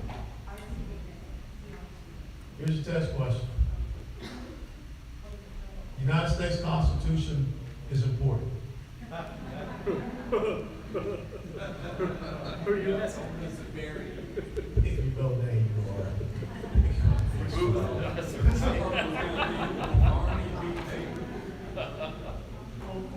That's not even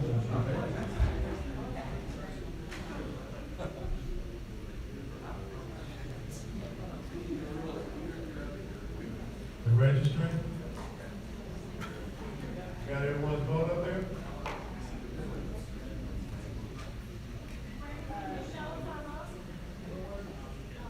Yeah.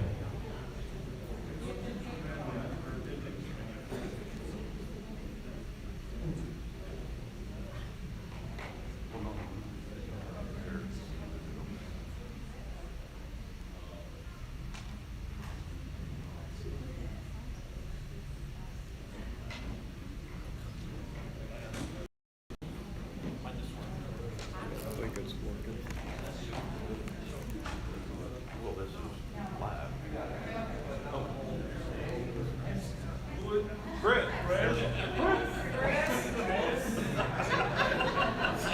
I'm ready for the Supreme Court. Okay,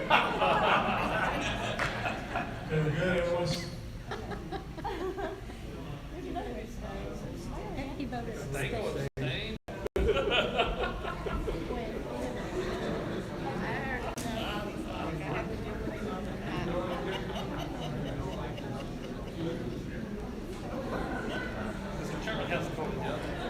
I've always had commitment problems.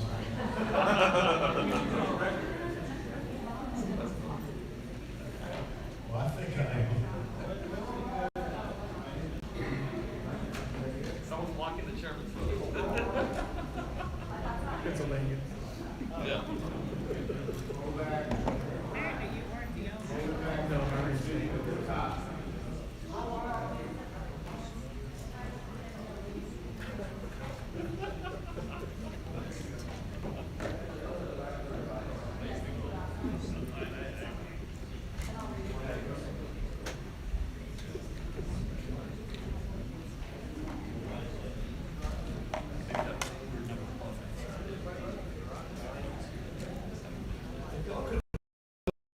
Devices, we're trying to identify which one is 9 ECB 6A. Is that correct?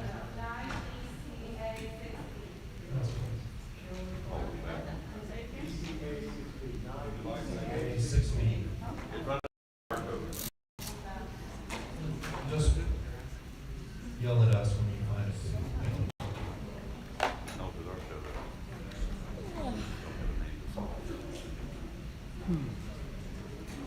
Is that the 19th?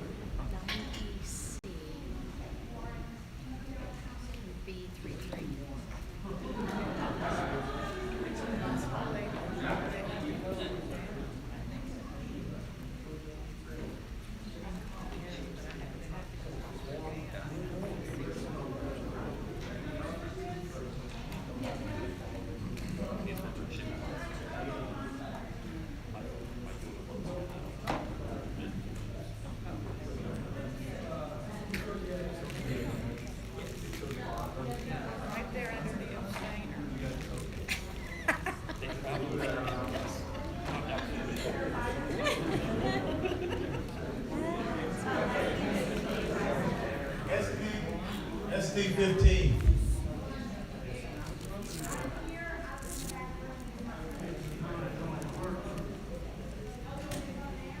Yes, we're doing a test run.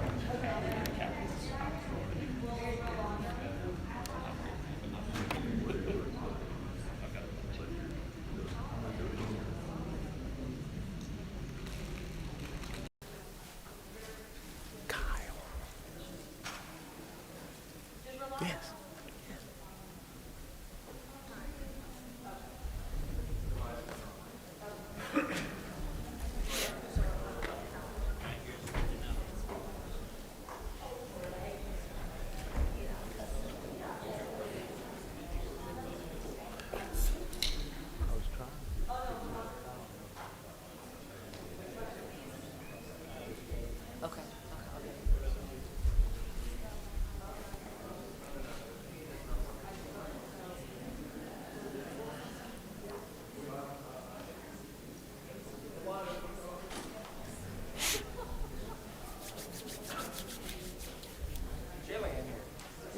was okay, and then I don't know, they turn it back up. I don't know what.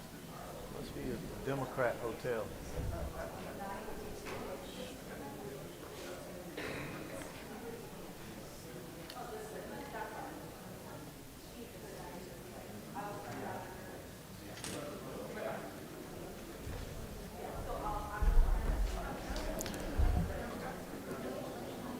We're good? You got everyone in? Okay, we will now move to the standing committee reports. First is the officials committee. Can you get the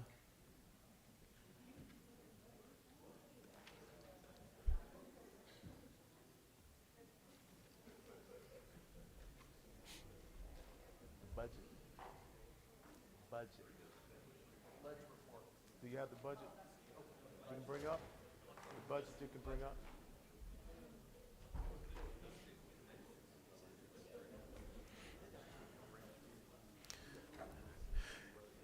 Everyone should have it electronically, but we're going to also get it up onto the screen. For the presentation of the budget and the report, the proposed 2021 budget was sent out with the call of the meeting. On behalf of the officials committee, I move adoption of the 2021 budget. It was passed through the officials committee 7-0.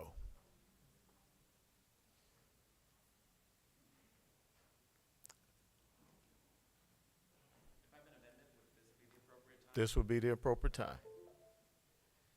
Yeah, Mr. Chairman, similar to our conversation yesterday, I'd like to make the motion that we move the security line item budget to $50,000, and with the remaining $74,000, move that into the wish list and switch in some of those pending staff.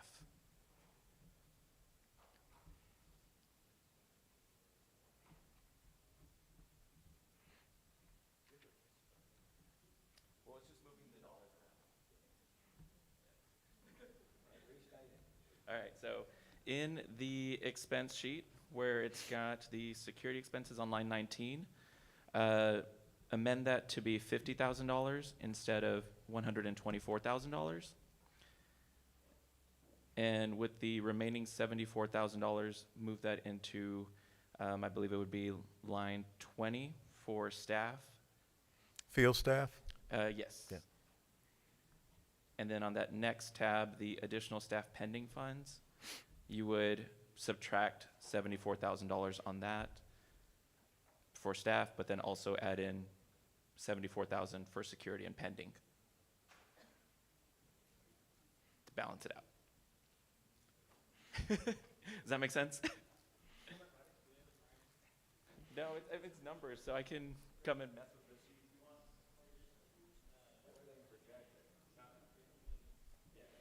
There's no second.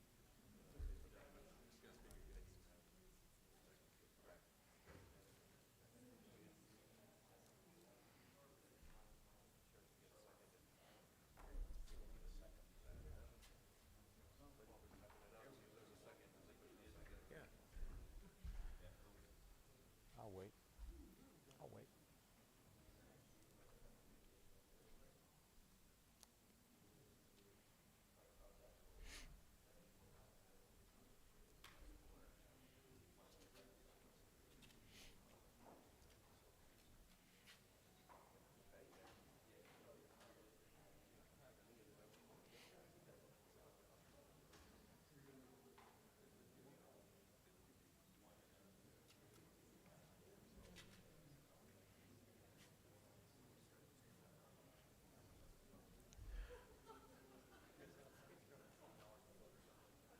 And just as a point of clarification, the security line is for security in the building.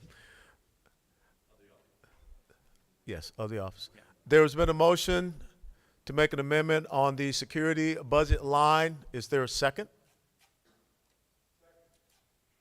It has been so moved, and there's a second. Anyone wish to debate? Yeah. Would you like me to speak to it first? Or? You can speak to it, absolutely. All right, cool. So yesterday in the officials committee meeting, originally it was proposed to be $150,000 for security, which is not something that we've ever done. And part of why we moved the office was to save some funds. So if you look at the budget line item for our our office rent, it's $216,000. We previously had been spending $260,000. So realizing $50,000 to $40,000 that we were saving there. Our new office is not even a block, maybe 2 blocks from our old office. In Austin, 6th Street, the APD headquarters, the homeless shelter, those are really where a lot of the crime and all the stuff that you're hearing about are occurring. I mean, 6th Street is where everything's boarded up. I used to live down in that area, so I've seen that. Our new office is a block away from all of those, from where our previous one was. So by adding all this additional money for security, we're ending up spending more money than we did on our last office, which part of why we moved was to save those funds. So my amendment doesn't take out the security cost. It just reprioritizes. As a party, we should be focused on, electing more Republicans, building our party.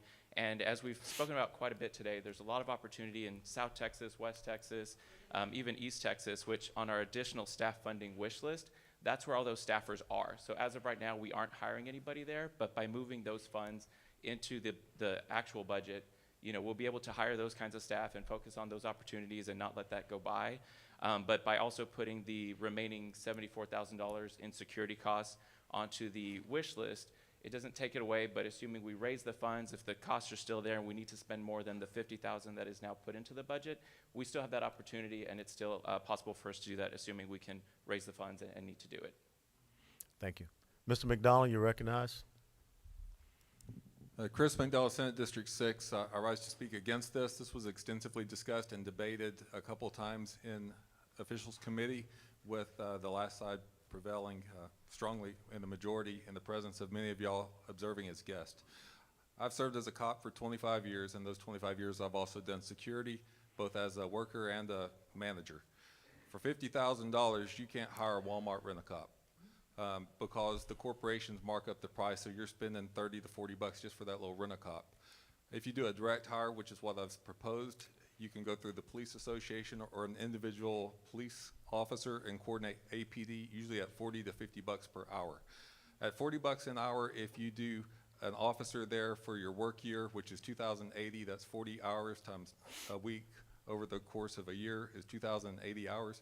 That puts you around $84,000 minimum just to have the officer in the lobby to take care of this. And my colleague spoke about the logistics and the location of the place. The location really isn't entirely the problem right now. It's the time that we're in. The time that we're in a different time than we've ever seen before, with contention strongly at the right, strongly at the left. And who is going to be the target? The target is us, folks. We're the one that's going to be standing up for the Constitution, for the right of the individuals. We've seen Antifa. We've seen what's happening in Portland. We've seen other states. That's coming here. It's not far away. They're highly organized. I encourage you to hold the line at where we landed yesterday, the 124, and vote against this proposal. Thank you, Mr. Wiley. You are recognized. David Wiley, I stand in opposition to this motion. Attending the Officials Committee meeting yesterday, there was much discussion on this very line item. And believe me, they went on and on and on about it. They even moved they moved money out of other items into the security item to take it from 100,000 up to 124,000. And so if we reduce it back down to 50,000, what about the money that we took out of those other lines? And how do we balance this and how do we balance that? We've asked the Officials Committee to bring us a budget, and it's my recommendation that we accept what they brought us and leave the number as it is. Thank you. Thank you, Mr. Wiley. Mr. Patrick, you recognize. Yeah, I just want to correct a couple of things that have been stated that are erroneous. Number Are you one, for or against the motion? I am in favor of the motion. It was not an overwhelming vote, as my colleague stated. It was actually a tie vote that was broken by the chair. So there was substantial division on the Officials Committee about what the right thing to do was with this line item. Secondly, yes, we did debate it, or it was debated in Officials Committee. I was present for those, and there is discussions there, but there's division, and it's not the decision of the Officials Committee that will rule. It's the decision of the SREC as a whole that will rule. So there's no reason for us not to contemplate this, and there's no reason for us not to have a decision that's different than what the officials committee decided. We have never spent a penny on this sort of thing, this line item before at RPT. We've been in more dangerous locations than this one. Our primary purpose is actually to elect Republicans. We need to hire field staff in order to do that. I personally don't feel we should spend a penny on this. It's an individual's responsibility to protect themselves. I've been to the office. I went to this site and paced it off on Thursday. It is 100 paces, which is about 300 feet. So we're planning on spending $150,000 to secure 300 feet of public sidewalk, which is outrageous in my opinion. So I think it's very generous of us to leave $50,000 in the budget. I personally would rather it be zero and we'd spend money hiring people to actually get Republicans elected. As the chairman has said, and as our data person has said, we have tremendous opportunity in coastal Texas and South Texas. I would like to see us have field staff down there. I would also like to see us have another person in field staff to protect the counties, the ring counties in Dallas that are slipping.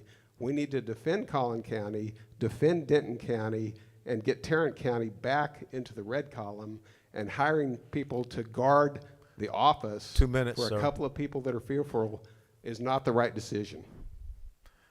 Thank you, Mr. Bro. You're recognized. Thank you. Chris Bro, SD4. So as was covered yesterday, this Are you speaking 150 for or against? Speaking against this change. As was mentioned yesterday, this is $150,000 maximum estimate for the security. That is not to say we're going to spend all of this money on security. In fact, there is a suggestion that we contact the landlord and put our own dedicated entrance and exit from the building into the parking garage, which will alleviate most of this security issue. However, from my personal experience, you cannot purchase security for your staff for less than about $140,000, $150,000 per year. That is armed staff, police officers, licensed peace officers who have the ability to pick up a radio and call in whatever's happening. If you have a rent-a-cop or if you have Walmart security for $30,000, $40,000, $50,000 a year, they're using the same cell phone you've got. You've got 2 to 3 minutes for Austin Police Department to respond to you. They were defunded. They are laying off officers who have been there for 20 and 30 years. Is that what you want? To have to call 911 and wait while the chairman or any one of us or any one of our ladies, I don't even want to say it, we're going to be in and out of this office all hours working this summer. Security is the least we can do for some of these folks. Personally, I would say everybody go out and buy a 1911 and do some training and buy Texas Law Shield and let them try. But we're not all going to do that. We need the security there. Thank you. Just as a reminder that the body voted for debate for this SREC meeting, that we would only have 3 for, 3 against, 2 minutes each. We have already had 3 individuals speak against. We have had 2 people speak for this motion.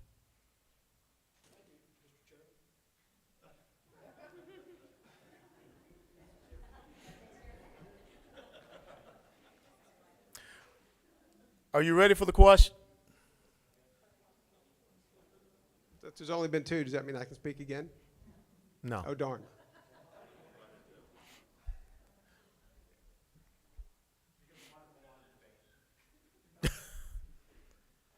I won't, Rolando Garcia, SD15, I won't take all 2 minutes, but I just want to reiterate. Are you speaking for? I'm speaking for. If there is an actual threat, if Antifa becomes a problem and there are threats, we can always revisit this and get extra security. But to set aside this much money because we're afraid of an aggressive homeless panhandler is insane. We need grassroots staff now. We can revisit the security question later if it actually becomes a problem. Thank you, sir. Just to remind everyone in the body that the previous building, you did have a 24-hour person that sat in the lobby, and also in the previous building, you had the ability to go out of the building into a secured parking lot. That does not exist in the current building. It does have a buzz-in capability, so you have to call up to the headquarters to get buzzed in to come into the building. But there is no person sitting there in the lobby 24/7, and the parking lot, you do have to walk outside into the back to get to it. We are going to talk with the building about seeing whether or not we can get a door that will enable us to come from the building right into the parking lot. So I just wanted to give you that additional information. Are you ready for the question on this motion?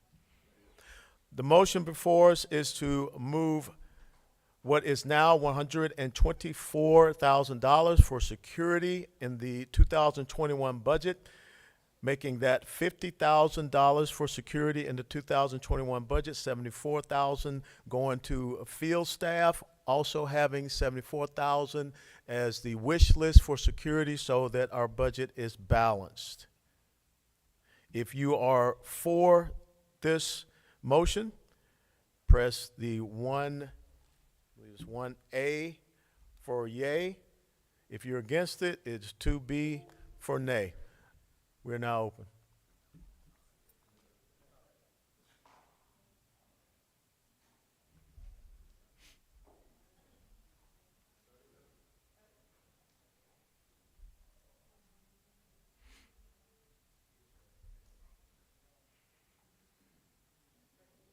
Yes, you ready?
Dion's not here.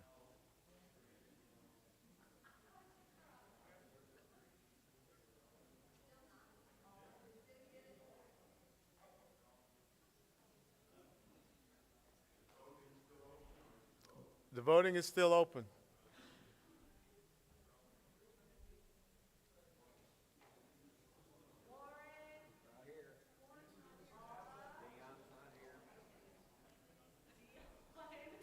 Dion is not here. Starnes is not here. The voting will close in 5, 4, 3, 2, 1. Voting is closed.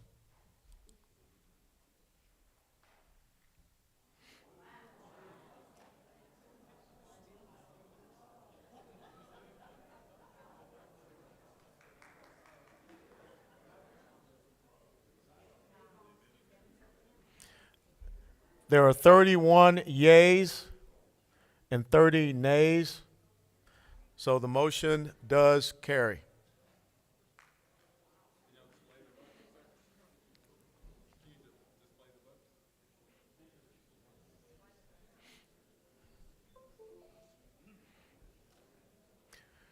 Are there any further amendments to the 2021 RPT budget?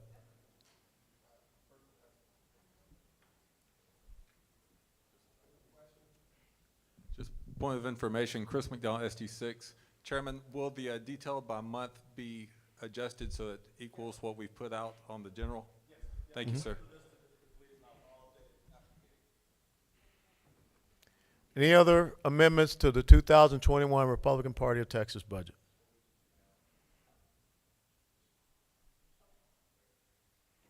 Are you ready for the question? We will do this by voice. All in favor of the motion to adopt the 2021 budget, say aye. Aye. Those opposed, say no. The ayes have it. The motion is adopted. The 2021 budget is adopted. And y'all better learn how to shoot.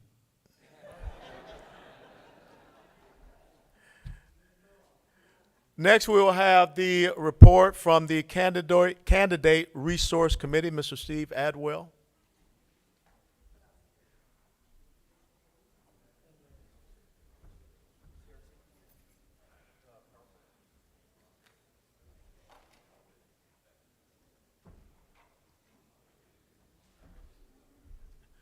Just so you know, we will break for lunch after the Candidate Resource Committee report.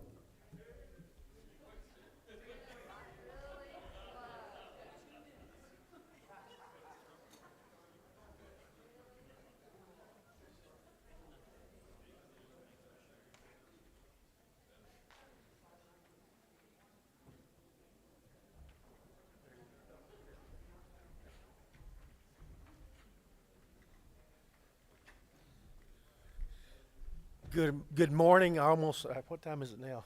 Is it noon? No. Still morning. Oh, still morning. Okay, very good. Very good. I will take my hour and a half report here.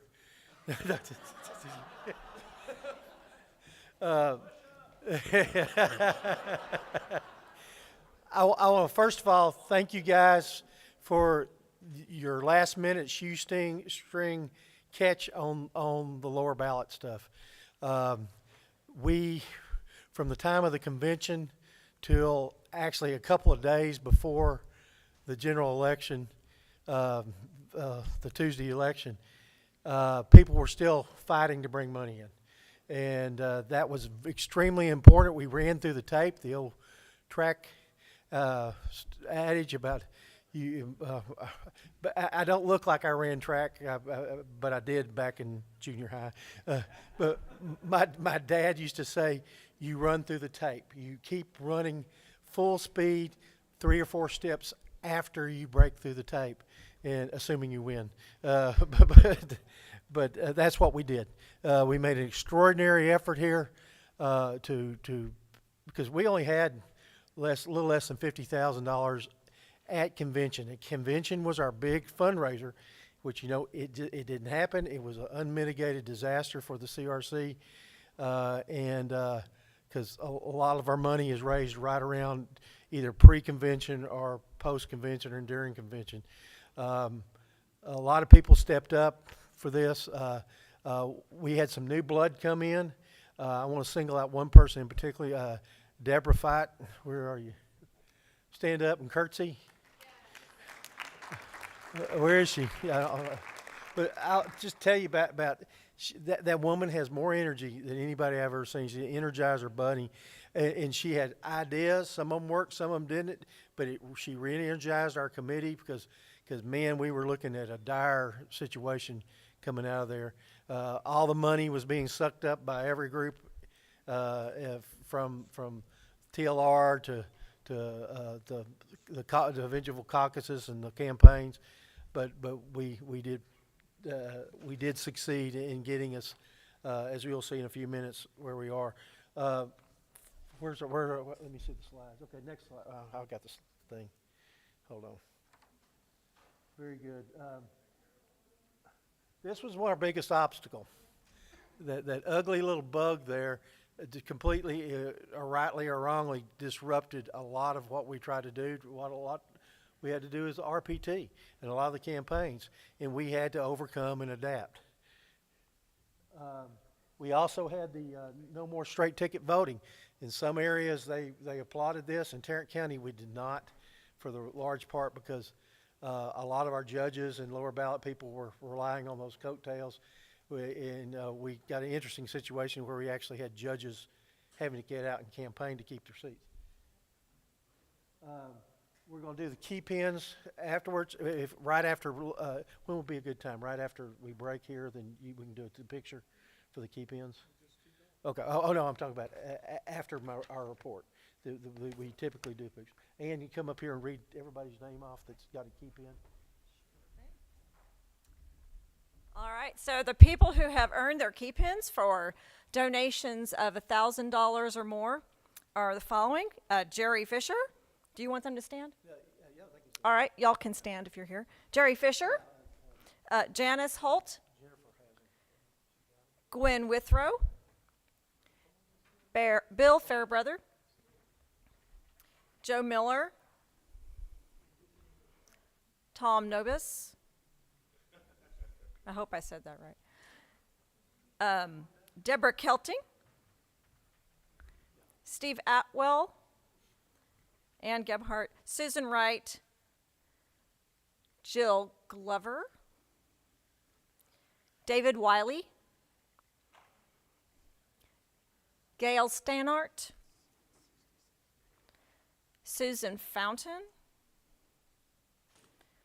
Becky Green, Edie Sinclair, Marion Stanko, Dion Starnes, Harold Jenkins, Ralph Fight, Virgil Cruz, Rena Peden, Fred Tate, who I don't think is here today, Bob Barkoff, Mona Bailey, I'm not sure she's here either. Nate Crane, probably not here.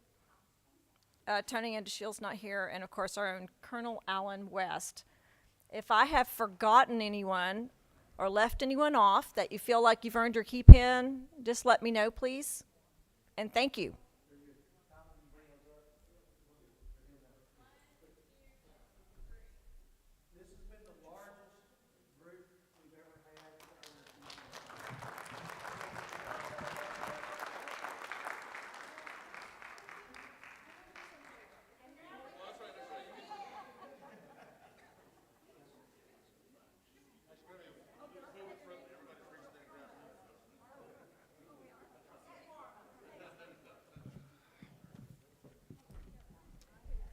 I'm sorry, my list failed to have Maggie Witt and Abraham George. They were on my list, and I didn't put them on the list I was reading off. I'm very sorry, Maggie and Abraham.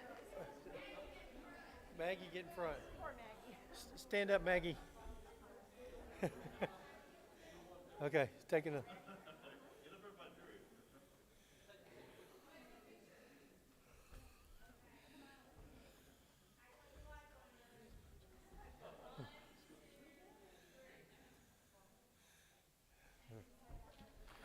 There you go.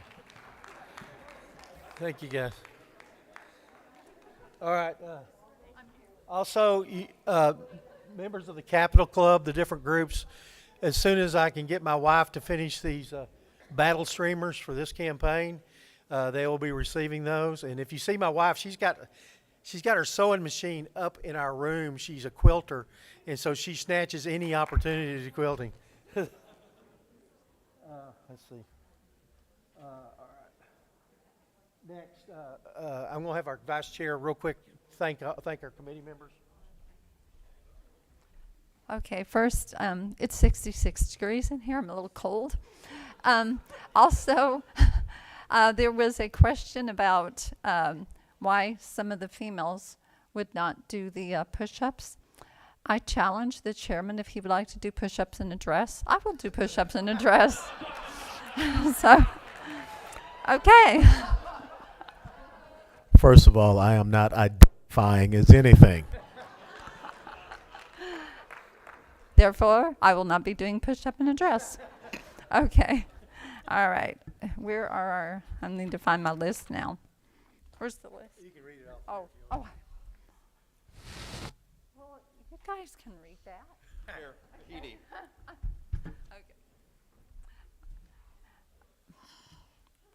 Sorry.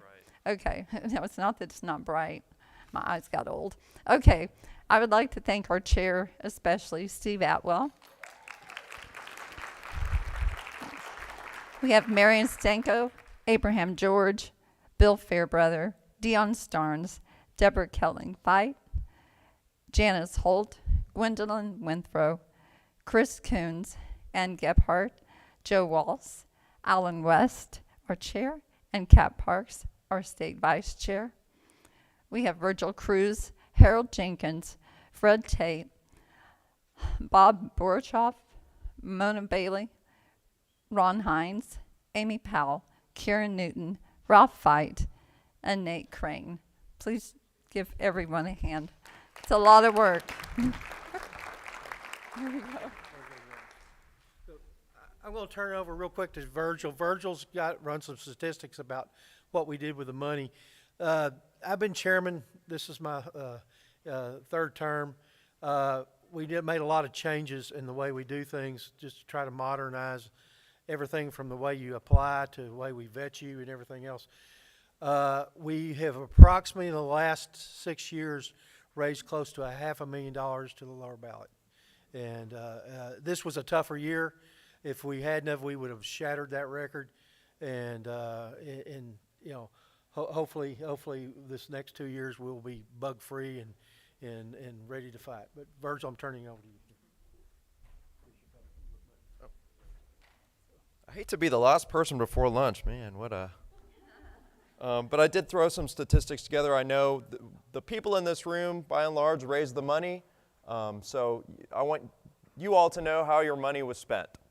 And you're a part of this committee, even if you're not a voting member of this committee. Everyone here is expected to raise money, and you're our partners cooperatively to make sure the money gets to the right candidates. So this cycle we gave to 29 of 30 Senate districts. There were 2 Senate districts with no applicants, so we gave money in every Senate district where we had applicants. 71 candidates in 21 distinct counties were given contributions, and 9 candidates who were in multi-county districts. Those include Courts of Appeals and State Board of Education districts. Next slide. Oh, I have it. We spent about equal amount of money on candidates that won and lost. We were a little bit under 50%, 37 who won, 43 who lost. And 80 candidates were funded total for $130,500, and we raised a little bit more than that. That's a minimum. We're still working on some cleaning up some totals, so that number may increase, that 149 number. So we did spend a little under what we raised. Next slide is well, it looks formatted right on mine. So we've got how many people are in each category and how much money was spent in each category. And I want to point out that the bulk of our money was spent on races between 45 and 55%, and we ran numbers on every single candidate who applied.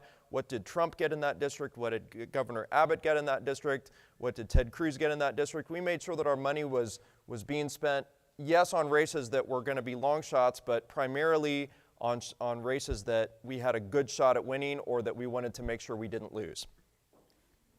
So by tier, again, the bulk of our money was spent on our top priorities. We're not going to name those counties because there may be Democrats listening, but you know which counties were the top counties, and we can identify those individually if you have questions for us. We did spend on counties that sometimes get forgotten too. That's part of our mission. A lot of those low priority are rural counties.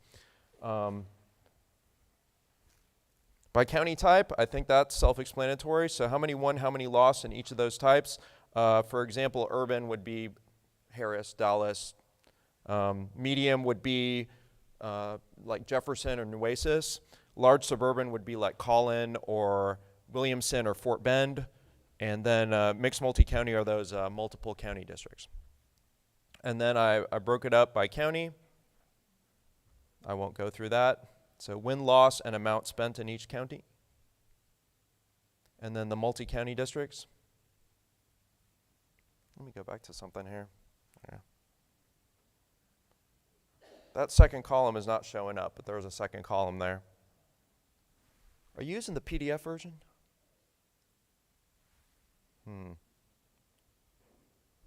And then those are the multi-county districts. Those were all courts of appeals and state board of education races. And then those are the counties where we spent. The numbers in each county are win and loss. Sure.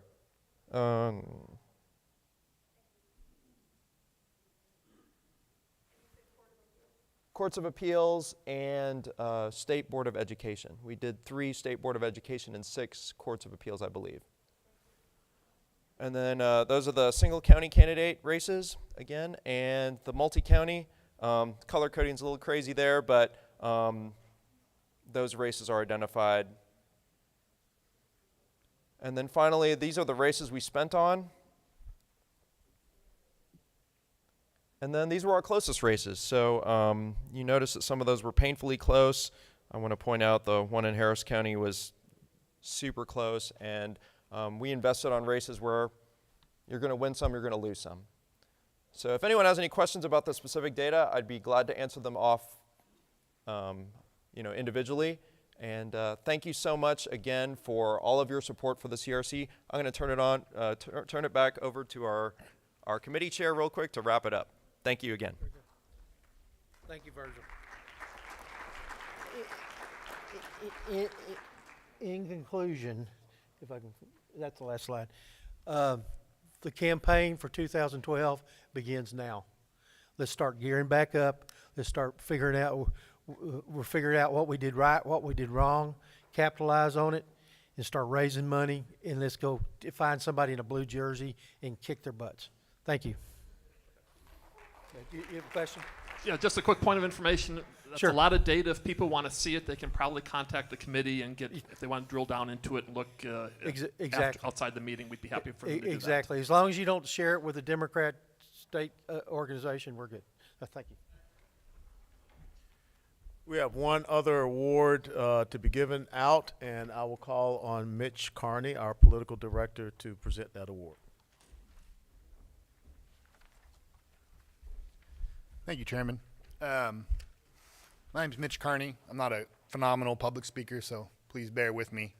As all of you know, we ran a voter registration project through with the Republican Party of Texas, and did our Texas Victory effort and recruited volunteers across the state. We held the Texas House.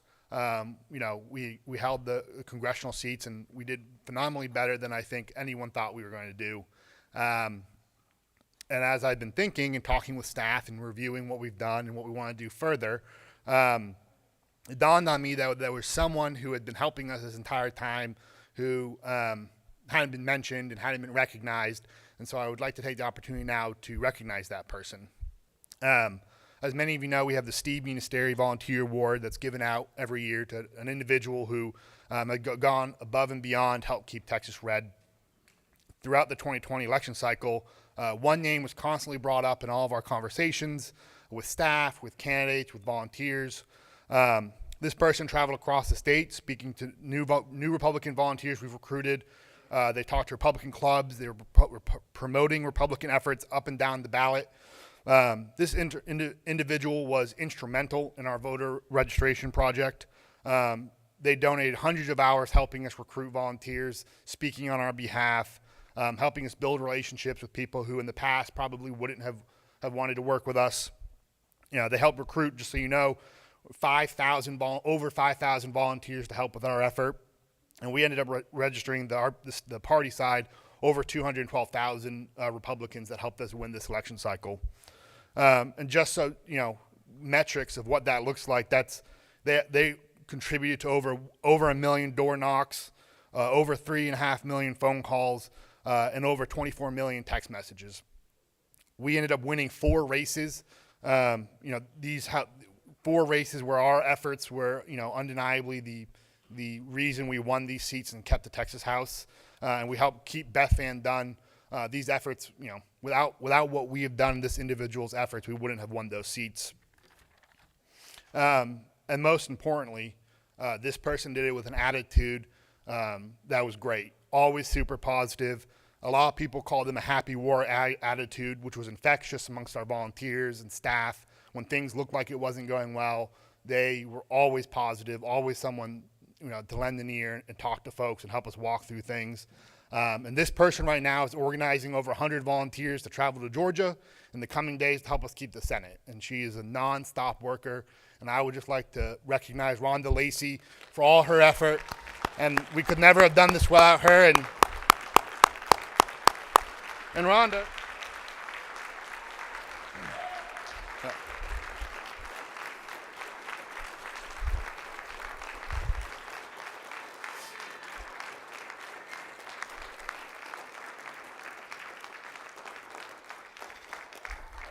No.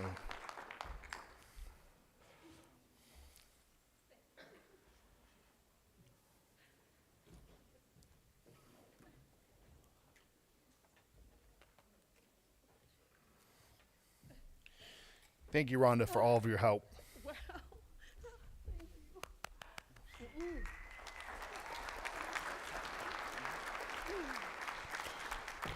Thank you all so much.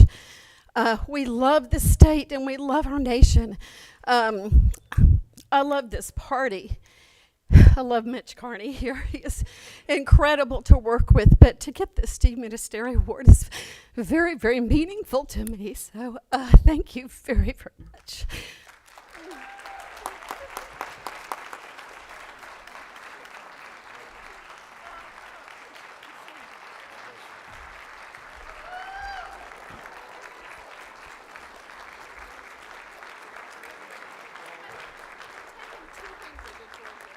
Good. Lastly, before lunch, there are several county chairs that are here that were instrumental in flipping their counties from blue to red.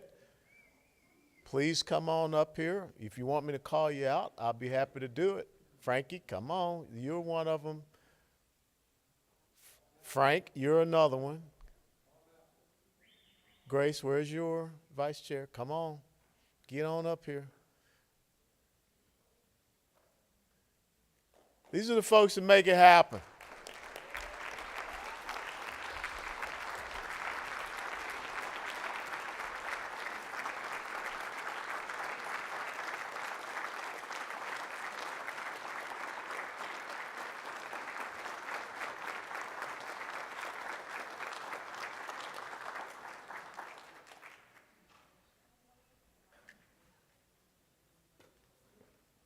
Oh, Frank, come back.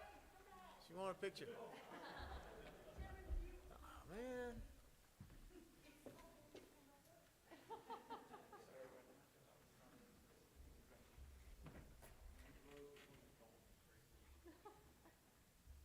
Closer, Frank. 1, 2, 3. Thank you all so much.